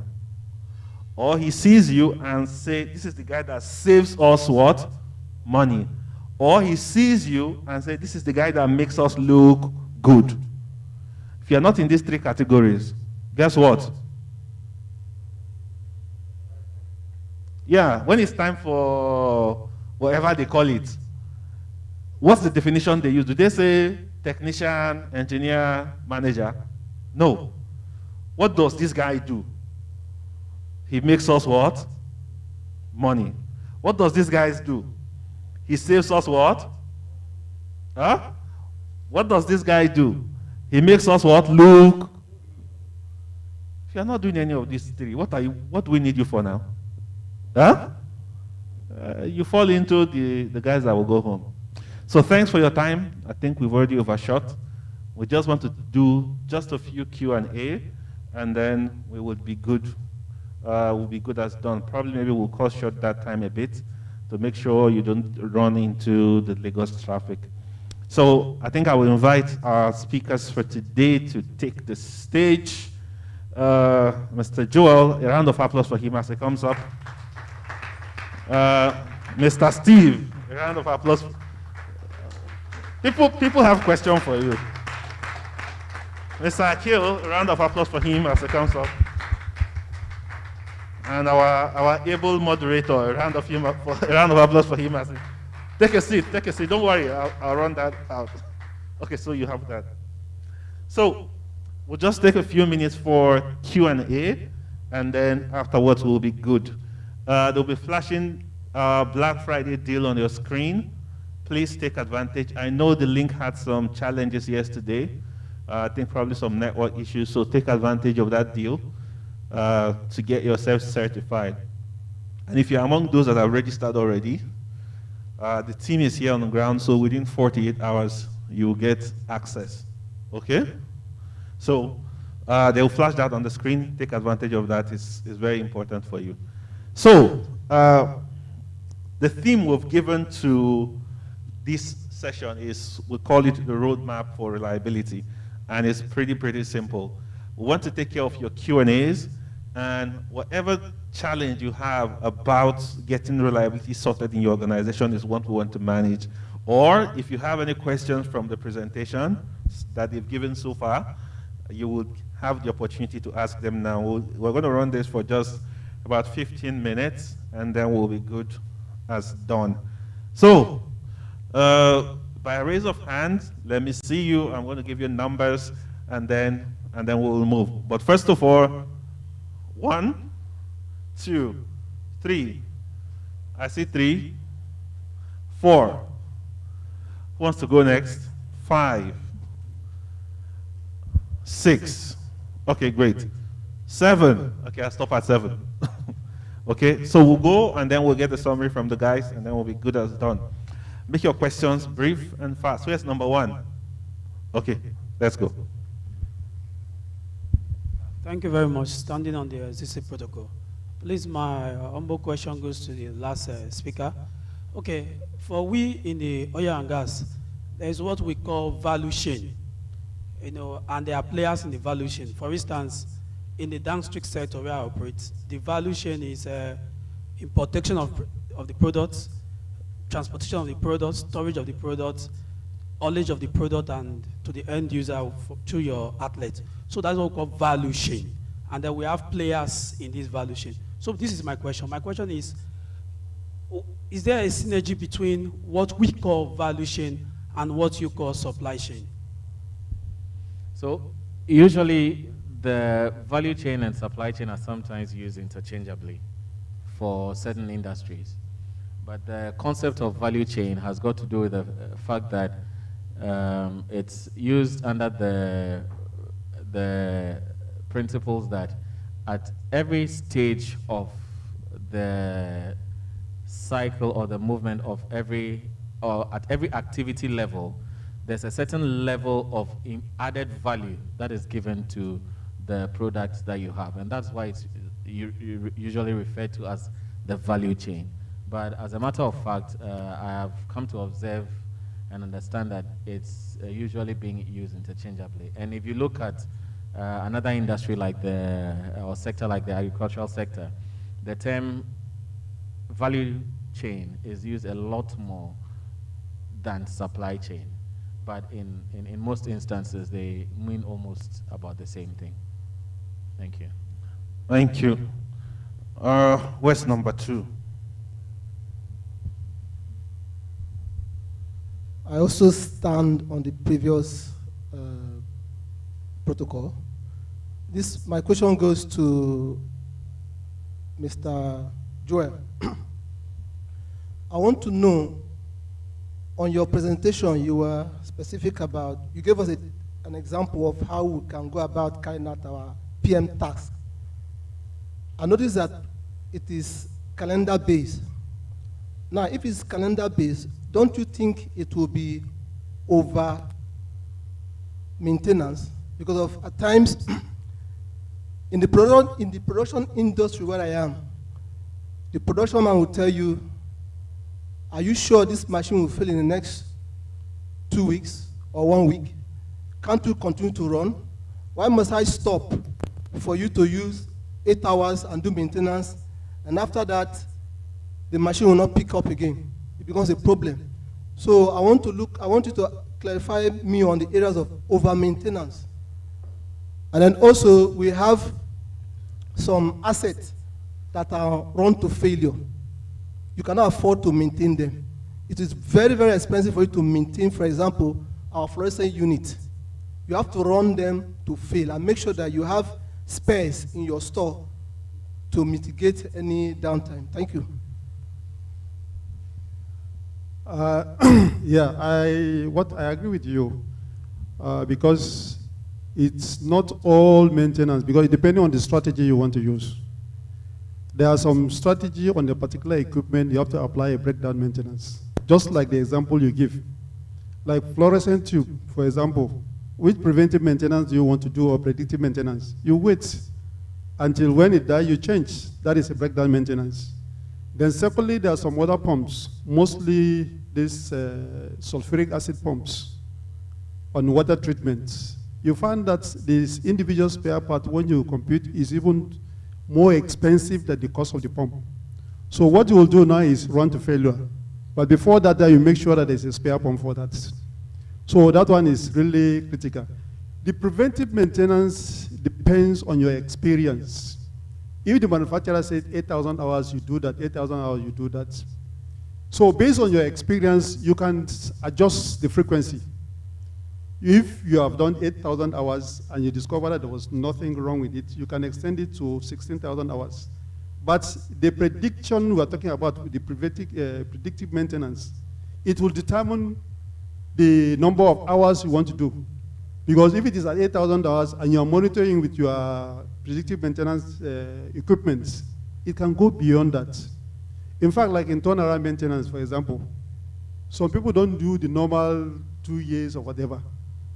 All they want to have now is based on your predictive maintenance. If you're a particular unit, you carry out all your predictive maintenance, and you said, okay, you discover that within 1 month, for example, that some equipment, the vibration level is increasing gradually after trending it. Or you do your loop oil analysis, and you discover that the rate of water ingress or whatever, moisture content is high or viscosity has become low. You can decide for a particular unit to schedule an opportunity shutdown. You handle that shutdown, and then you start your equipment. But the basic thing is the preventive maintenance. As time goes on, you go to predictive maintenance, you go to reliability-centered maintenance. It depends on the strategy you want to apply for maintenance. Thank you. Fantastic. So typically, just to add to what Joel said, at the end of the day, your assets will not be maintained by a single strategy, right? It's going to be like a cocktail of strategies. And you want to work with data to tell you how the equipment is doing. Production will always produce, right? They want to always produce. But if the man fails to give it to you for 8 hours, even if it doesn't pack up in 2 weeks, it might pack up 6 months later, and then it packs up for 3 months, right? The question is, would you rather take an 8-hour shutdown, right? Or take a 3-month shutdown 6 months later? Because nobody might remember that the maintenance guy requested 8 hours. That's why we discussed that. We said everybody contributes. If the equipment starts shaking and breaking, by the time you get to that point, you've already lost it. And like you, that is in reliability, what that means is some questions will come your way. How come we couldn't catch this early?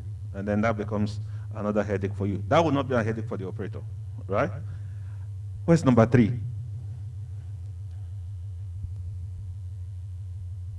Thank you for the opportunity. My question will go to Mr. Ujanji. While you were speaking, you mentioned the leading indicators in supply chain, which will be quality, safety, and cost, and then how they will drive performance improvement. But then on the other end, which the lagging indicators you didn't mention, I would like to know any examples you can come up with aside, say maybe breakdown rates or failure rates. And then from a supply chain perspective, for a function working in a technical environment, how do you use the lagging indicators to drive improvement in the process? So as you may be aware, leading indicators are mostly process-based indicators. Lagging are outcome-based. So for instance, in last mile delivery, we could use a lagging indicator, for instance, percentage on-time delivery, to determine how our last mile, how efficient our last mile delivery is. And the last mile has got to do with how the whatever we have or whatever products we have reaches the final consumer.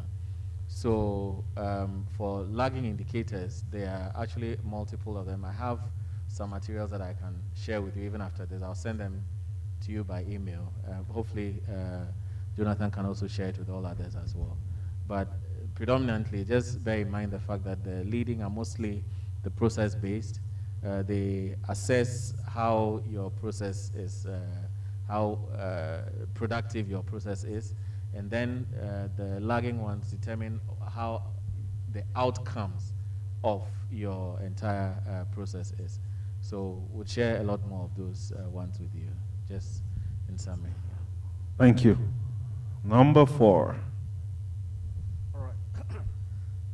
Thank you very much. Just to quickly,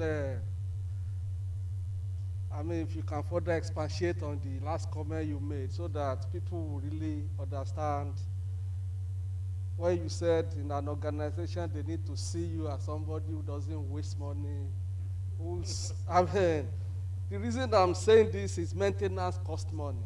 Yes. And sometimes when you go for short-term gain, you may end up with a long-term pain. So when there is need to really lay it out clearly, if the management needs to spend the money and fix the problem, and then there will be a long-term benefit to the organization, and the strategy is well laid out. So I really want you to explain to the troops and the audience so that they don't go to the organization and begin to say we don't want to spend money and then cause all kinds of short-term gain and long-term pain. No, I think you've already explained it. For every activity you carried out, you intend to do, you must show the value. And when you show value, you want to show, when you draw up a plan, you typically have short-term plans, medium-term, and long-term, right? So it's not about, you might have to spend more money to save more money. But you must clearly articulate. That's why I say think like a businessman. When a businessman is making his deals, he has his purposes, right? If I use a typical trader that has a shop, right? The trader might have the goal of having 10 shops at the end of the day, right?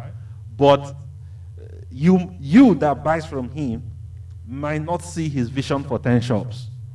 But he knows that if I keep selling and keep 20% aside, in 5 years' time, I'll be able to afford a new what? Shop or 2 new shops. It's the same way you should think. There are values that you can deliver that are imminent. There are values that you can deliver that will be medium term, will take a little bit of time to show. And there are values that you would deliver that will be what? Long term. There are some problems that you have to fix now. You can't be talking about having 10 shops when the one you have is collapsing.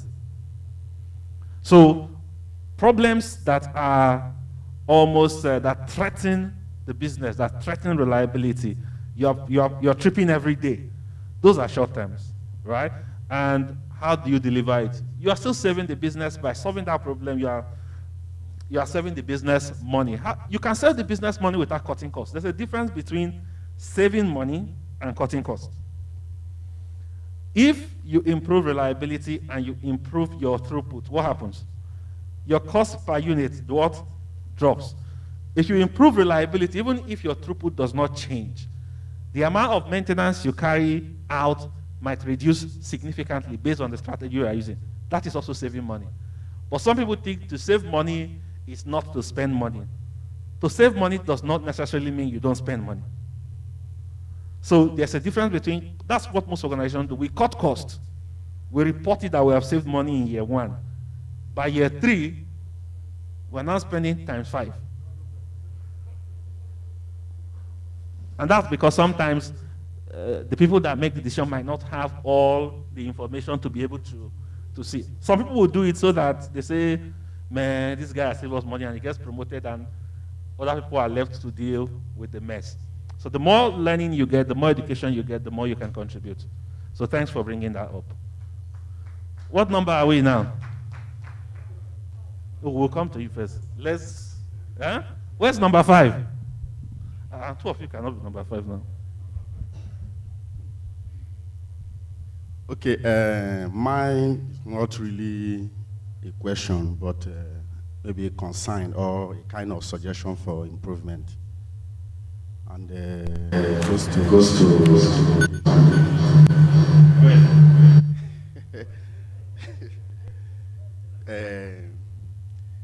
in reliability-centered maintenance, measurement or data is very, very important. And I was made to understand, and I believe that anything you can measure, you can improve. So now goes back to maintenance, predictive maintenance technologies. Those technologies we use in acquiring data so that we'll be able to do a proper measurement and profile lasting solutions to our assets, like vibration analysis, infrared thermography, ultrasound, oil analysis. So I think it will be very, very good if we can maybe going forward in our next maintenance and reliability conference, if you can create a presentation to explain in details those maintenance strategies. Thank you. Henry, pay for training. Yes, but I think that's good. I think Akil is here. You have your next topic, right? Akil is an expert in vibration analysis, and from time to time, we can't have it all at once, but yes, that falls into the bucket, and we'll definitely make sure that we get something like that up at the next event. Number 6. My name is Mr. Martin Okon. I'm a certified maintenance and reliability professional. Now, I have a question, and the question borders on some of the things I saw on the PM tags that were displayed on the screen. And I was just thinking that some of those tags are a basis for why we have inconsistency in maintenance delivery among teams. because we notice some teams come and deliver maintenance, and they do it very well. And then when you have another team come and take over the same work procedure, they do it differently. So there's inconsistency amongst the team. So I want to ask, how can work procedure be made effective so that you have the same performance, or let me say repeatability of maintenance delivery across the teams? Now, I noticed that some of those tasks were not quite specific as to what extent should certain things be done. Like, for example, if you say fill the tank, and you do not specify to what extent should it be filled, you can have a situation whereby there's inconsistency. Somebody can come and fill it halfway, and then when he's writing the report, he will just tick that he filled. And then another person will come and say, you know, he filled, but it actually overfilled. So to what extent can we make tax, PM tax consistent, or let me just so that you have consistency in terms of maintenance delivery? That's what I want to ask. Who wants to take that? Okay, sure.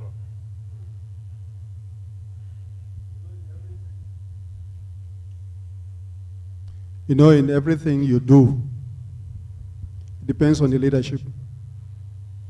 Because if you're a leader, for example, in preventive maintenance, you will ensure that they do the right thing. And at the same time, the people who are going to do the work, they should be committed in doing exactly what it says. Some of the things I put here is generic. It depends on your plant.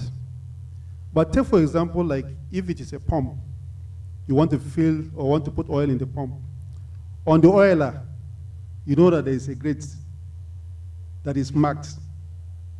You have low and high. So you will tell you specifically, or the manufacturer will tell you specifically, it should be maybe 3/4 or whatever. There is a standard for that, so you maintain that standard. And even if you have a perfect tax written, it depends on the person who is going to do the work. Because the man, if he says, fill this one as so this particular, the man may not even fill it, or he may even overfill it. Because sometimes it depends on the mindset that you have. If at the time you are doing the work, maybe you are under pressure or somebody have annoyed you one way or the other, you can overfill it. So it's the responsibility of the leader of that particular team to educate them and to make that awareness that this is the standard, because we are after quality. And while they are doing it, take time for you to move around and check what they are doing, whether they are doing it correctly or not. As we always said, for standards in maintenance or in the particular plant, you say if you are a foreman or a supervisor or a superintendent, 60% of your time should be in the plant. Why? Because your people are working there. You are going there as a safety personnel. Safety personnel in the sense that they may be doing the work wrongly, and then you are there to correct it immediately. And then at the same time, they may be using a wrong tool. And then if you are there to solve the problem immediately. They may not even wear their safety harness. You know, it's common. You know that you're supposed to put these things, but on reaching there, you just keep the helmet by the side while you are working. So you are going around as a foreman or a supervisor, going around, your responsibility is to check what they are doing, and then your presence can solve immediate problem. You will be like a safety officer, you will be a trainer, you will be so many things within that period. But while you are not doing it, the man who is doing the work may decide not to do what is. But at the end of the day, he will be signed off by operators that yes, he has finished his work. So what I'm trying to say now is the leadership of that team is very important for you to create this awareness and let there be a continuity. And then inspect all their reports that they're doing, that the report is correct. Because I can stay in my office and then I can write the reports and then they will sign me off. So ensure that you go around the plant, check what they are doing is right, check with the operators that they have signed you in or signed you out. That is the only way you can succeed in all these things. Despite the fact that you have a beautiful program, but the people is the human being who is going to execute that program. So leadership is important, communication is important, and you have to be an example. Thank you. Thank you, Mr. Joel. By definition, supervisors and foremen are responsible for the day's work. So no matter what you have defined for the craft to do, or the technicians to do, or the engineers to do, you have to, your job is to double check and enforce that, and put an enforcement on the procedures that have been listed. So that takes, we call it people reliability, right? To do that. Let me see number 7.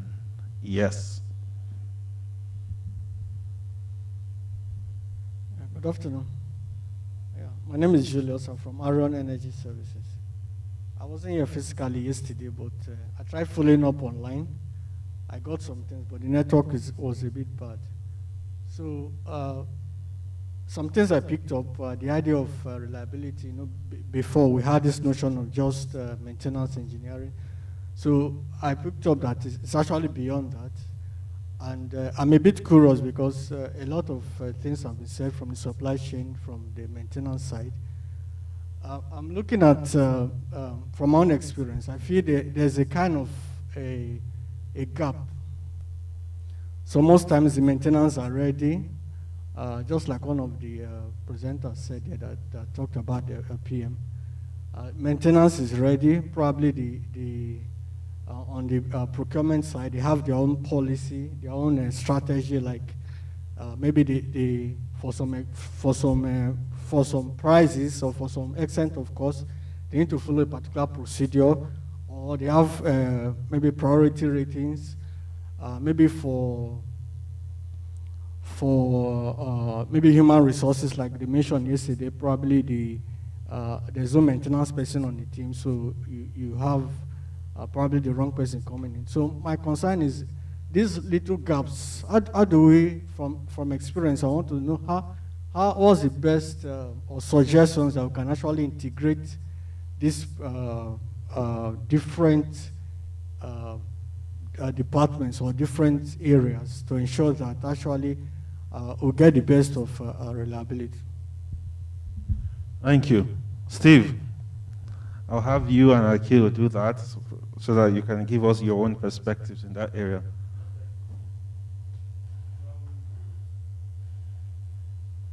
Go ahead, yeah. Okay, for me, I think the immediate step one needs to take is to understand the team. Every individual or department or unit that are involved in the job you do. Understand what their priorities and understand their mindset. And there is need for persuasion. Because they have their goals. If their goal is to save a certain amount of money, while your goal is to procure quality things that will cost more money, there must be an alignment. If I may give an example, like I said earlier, the good thing now in most companies is that technical people are taking up some sensitive positions where you used to have people that are price conscious. If I may use accountants, for example. Technical people are taking, so that when you speak the language, he understands you, and he understands the need why is to buy a quality bearing versus non-quality one.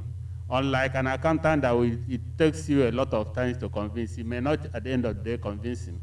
If I may take a typical example, last year when I did a seminar at Sheraton Hotel on cement plants, I made some statements regarding procurement people, how even in the invitation we didn't want procurement to come. Unfortunately, from Sokoto Cement, the procurement manager, their buyer, was seated. When we went out for tea break, he accosted me, said, look, I'm a mechanical engineer. So there is no way somebody from maintenance will come and request for a particular tool that he will not understand what he's saying. And that was why their management considered it necessary to have somebody at that level of education to be in their procurement department. So they speak the same language. You can imagine a situation where the procurement manager or procurement person is not in that line of study. It takes you a lot of efforts to push your case across. So what I'm saying in effect is it's important to understand the team you're working with. Do a study, close a knowledge gap, and know what their mindsets are. It will help you a lot during discussion. See it as negotiation to persuade and say through your ideas so that I get the right quality to to work that ultimately lead to what you plan to achieve, promotion or reliability of your assets. Thank you. Okay, let's have Akil, then we'll come back to you, sir. So what happens is when there are multi-departments who are dealing or who want to collaborate on reliability, it's very important for every department to understand. As a reliability professional, as an individual who knows reliability, you need to educate your customer, that is the other department. If you explain him very well that these are the consequences of the task, that you will not do it on time or anything, it will have a bad reputation in the market, or our downtime would be there in the plant.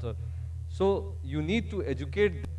Once you provide them the data, if you explain them very well, there would be very well coordination with the departments, in between the departments, and then the task, whatever you want, that can be achieved. Thank you. Thank you, Akil. Yeah, Joe. I think another addition that I would make on this is the whole thing depends on maintenance. Because it is maintenance that have a lot of interface with other departments. Take, for example, like the supply chain. If you don't have spare parts, it's a problem for you to do your maintenance. If you go to procurement, you must buy spares for you. And then when you come to production, you want this equipment to be available and you run reliable. If you go to the technical services, of course, if there's any upgrade or some analysis or that they have to do, you have to come in. But at the end of the day, maintenance man is directly involved on that. So what you have to do as a maintenance man, you have to interface, more or less, like, can I say lobbying or whatever? You have to interface with the warehouse people so that when there's an emergency, you can get your warehouse available. You have to interface with the procurement man, because if you plan, let's say you want to have mechanical seats, planning against next year, it's not a matter of just giving them the procurement plans, but you must follow up so that by next year you have your mechanical seat ready. And then for production, of course, production, if you don't follow them, maybe an external operator will be there. In fact, you will even forget to do his work. That is to say, if you go say, okay, open the suction valve for this particular equipment, you will go and close at the discharge. And of course, at the end of the day, your pump will run dry. So you have to interface with them so that you can do your maintenance. And then once your maintenance are okay, of course, your target of your production, you will make it. So maintenance is the center of everything. Because in maintenance, even somebody who is in general admin or HR, when there is a problem with his toilet, he will call you. Yeah, because no matter how small, because maintenance work is from the toilet down to the column or down to big equipment. They're all maintenance. So you have to interact with them, make sure that you respect them, and then they will respect you. If there are some issues, you are there to do it. Even if there is no raw material, of course, they will say it's maintenance. So a maintenance man has a lot of work. Don't concentrate only on your work. Human relationship is very important. Because if you have a good human relationship with other departments, your work will go. But if you concentrate that, yes, I'm just going to replace mechanical seal or overhaul, they will leave you behind. So you have to do other jobs that is not your own. Leadership is very important. Communication is very important. Of course, motivation is the key in maintenance, because at a certain level, it is not you who will hold spanner, but you have to use the person to achieve your aim. And the only way you can get that one is to motivate him, and he will do work for you. Thank you. Okay, Laliban, you want to add something to that as we round up? So generally, it's also got to do with maintenance as a function and being able to identify who your main stakeholders are.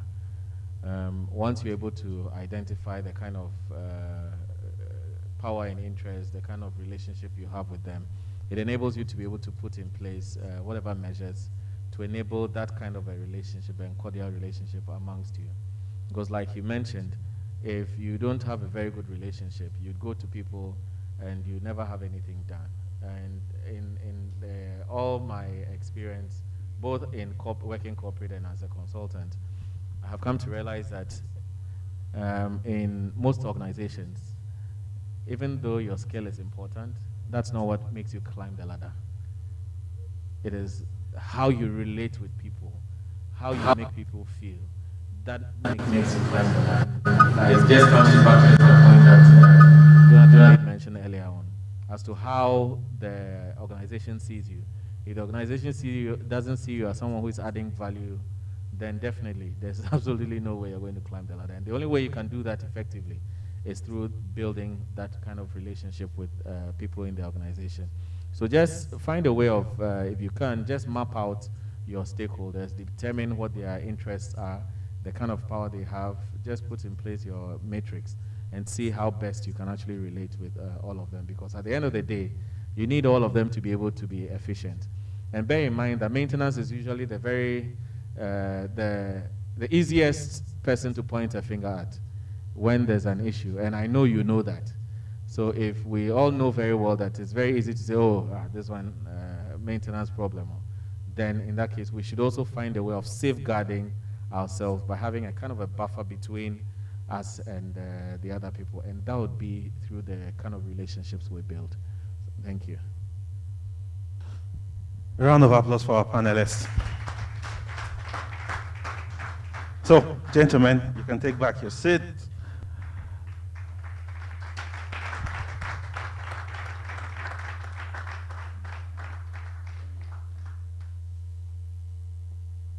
Okay. So, thanks so much. I think you all deserve a round of applause also for being here till this time. I want to say thank you to those of you that have come here from far and wide to be here. Thanks to our speakers. Akil flew all the way from Port Harcourt. Naliban came all the way from Accra to be with us. Joel flew all the way from Abuja. Okay, Steve is Lagos. And all the other speakers that have spoken to us today. I want to say also thanks to my team members, right? My team. I have worked so hard to put this together. I think without them, we would not even have an event. Please, a round of applause for them as well. We've been able to put together a successful event, and we look forward to putting together more successful events in the future. Big thanks as well to Steve, and also to our benefactor, the MD of Double One PLC. Can we put our hands together for Double One as well?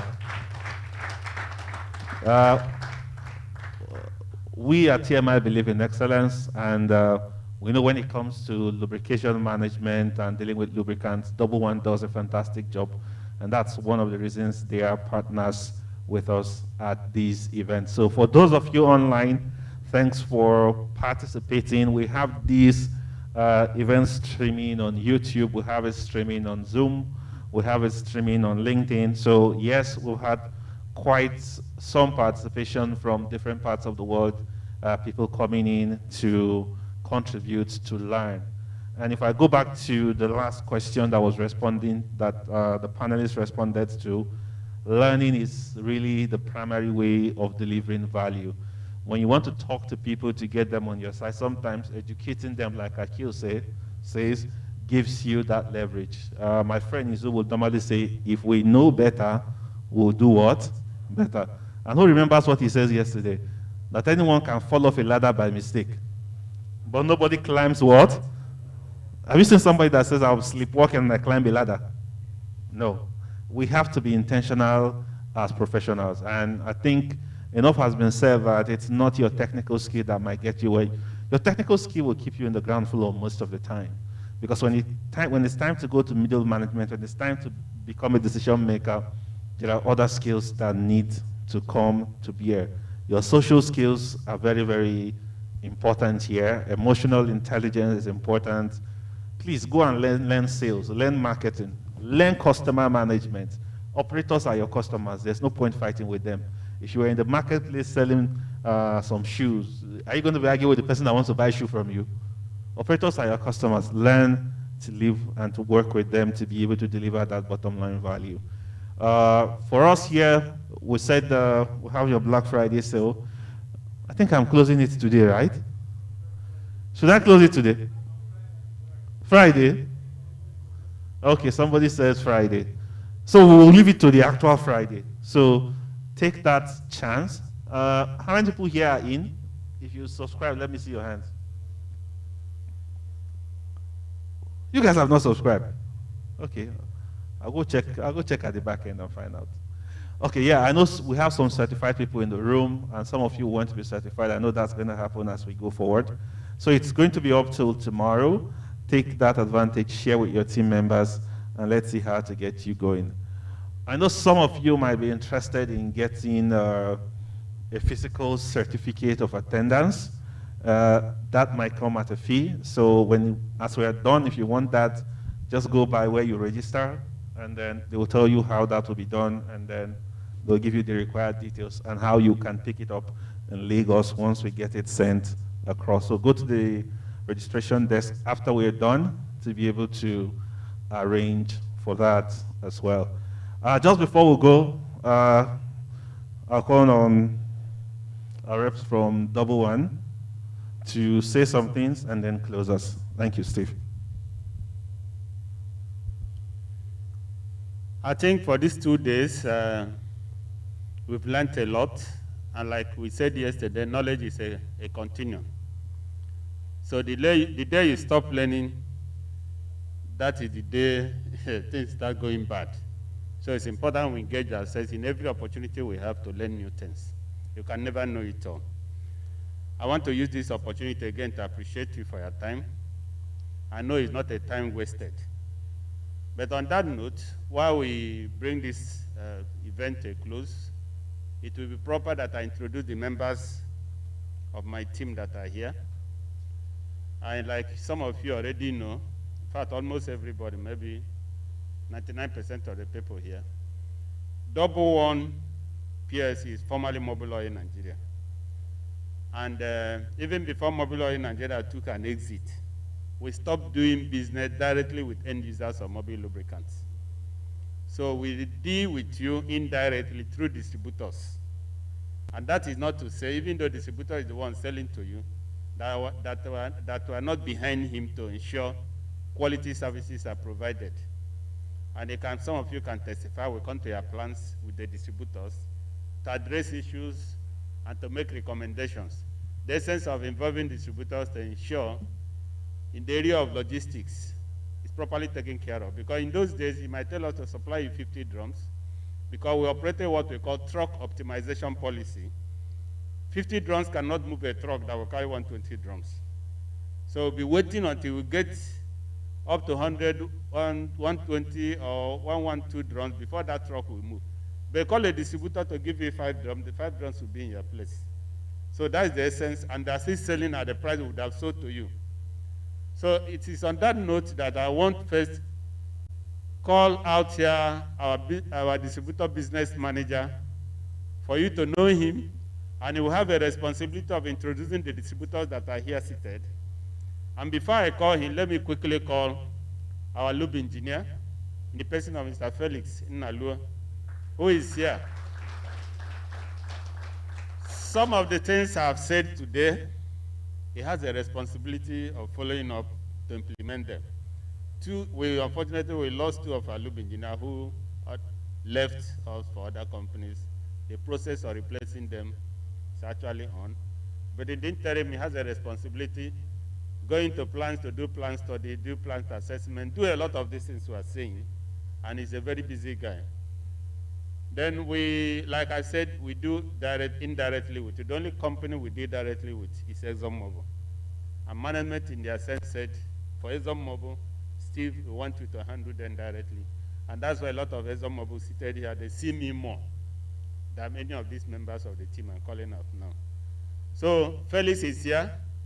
Felix he has his business cards. He needs to take, if you need one, for further engagements outside here. So outside Felix, I said, I'm going to invite our distributor business manager.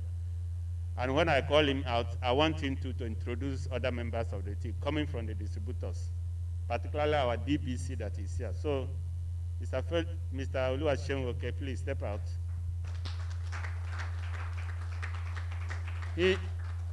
he is the direct drivers for the distributors to make sure they deliver on set targets for them. Seun, take over. Yes, thank you very much, sir. Good afternoon, everyone. Permit me to stand on the existing protocol so that I don't waste too much time. My name is Okeolu Seun.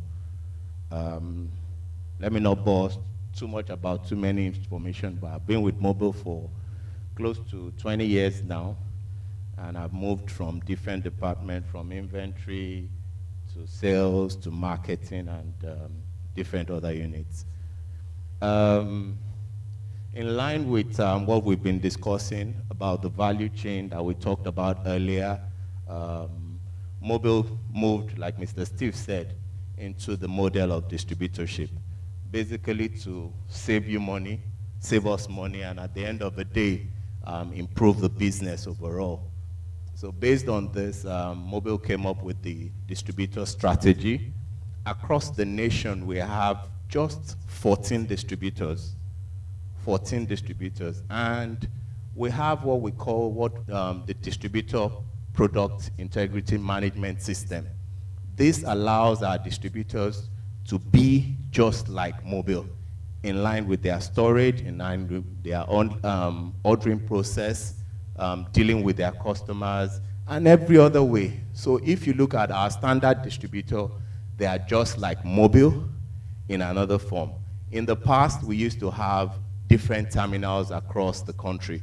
But now we went down with all those terminals, or let me say warehouses. So our distributors are the ones that now handle all our customers, and they are all trained to ensure that they behave like Mobil. So in no order of preference, let me just introduce first. I have two distributor business consultants. One is Olagori Oladapo.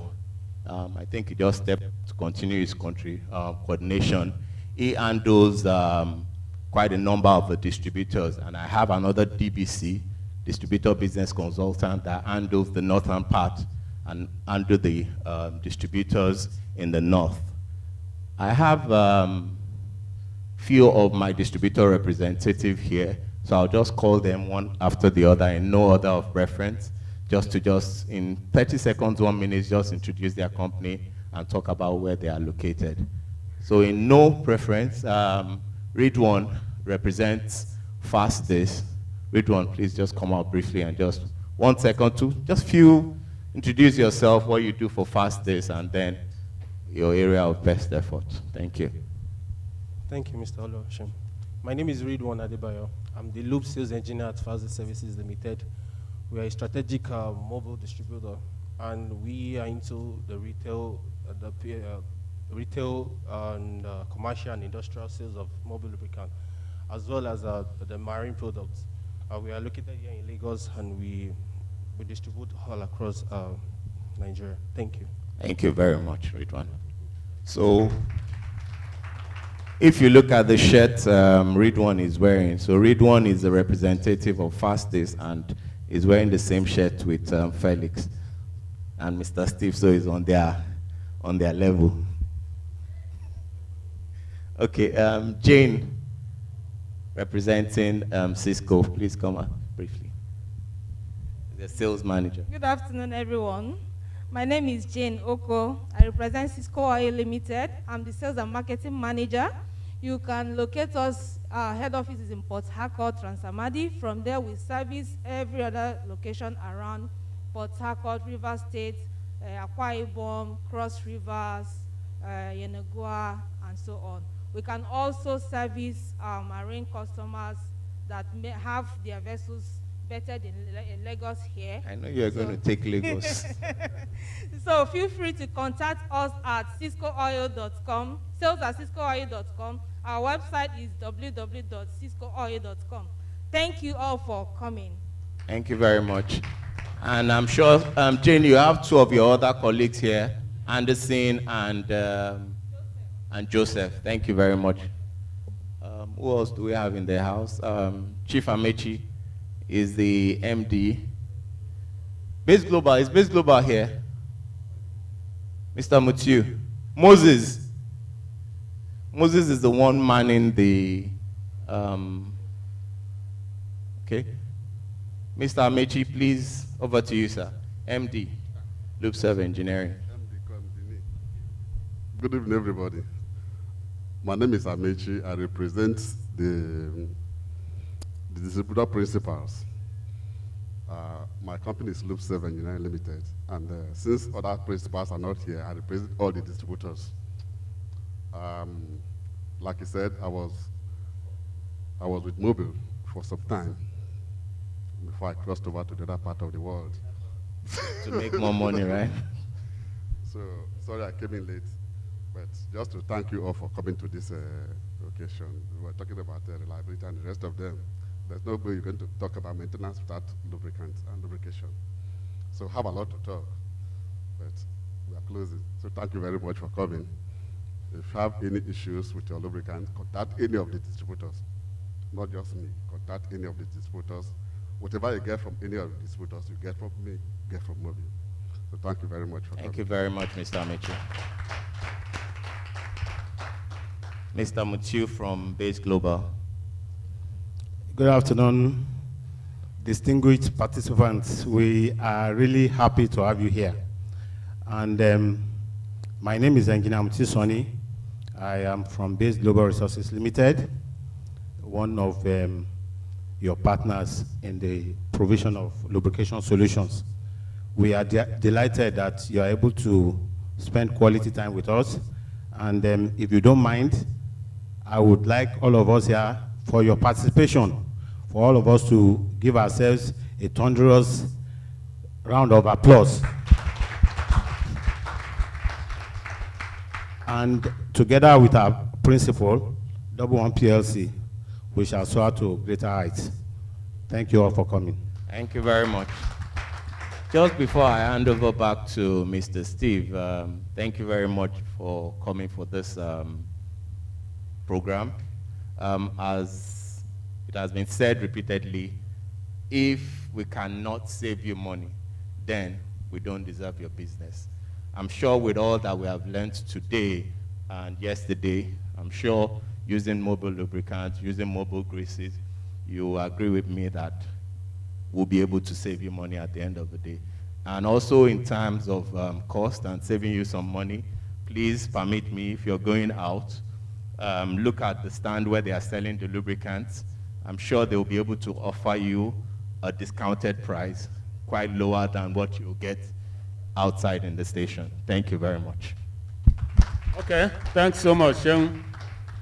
On a final note, a lot of companies are represented. We are going to reach out to you. There are some materials we think that are necessary for your maintenance operation that will be forwarded to you through your email addresses. So look forward to them.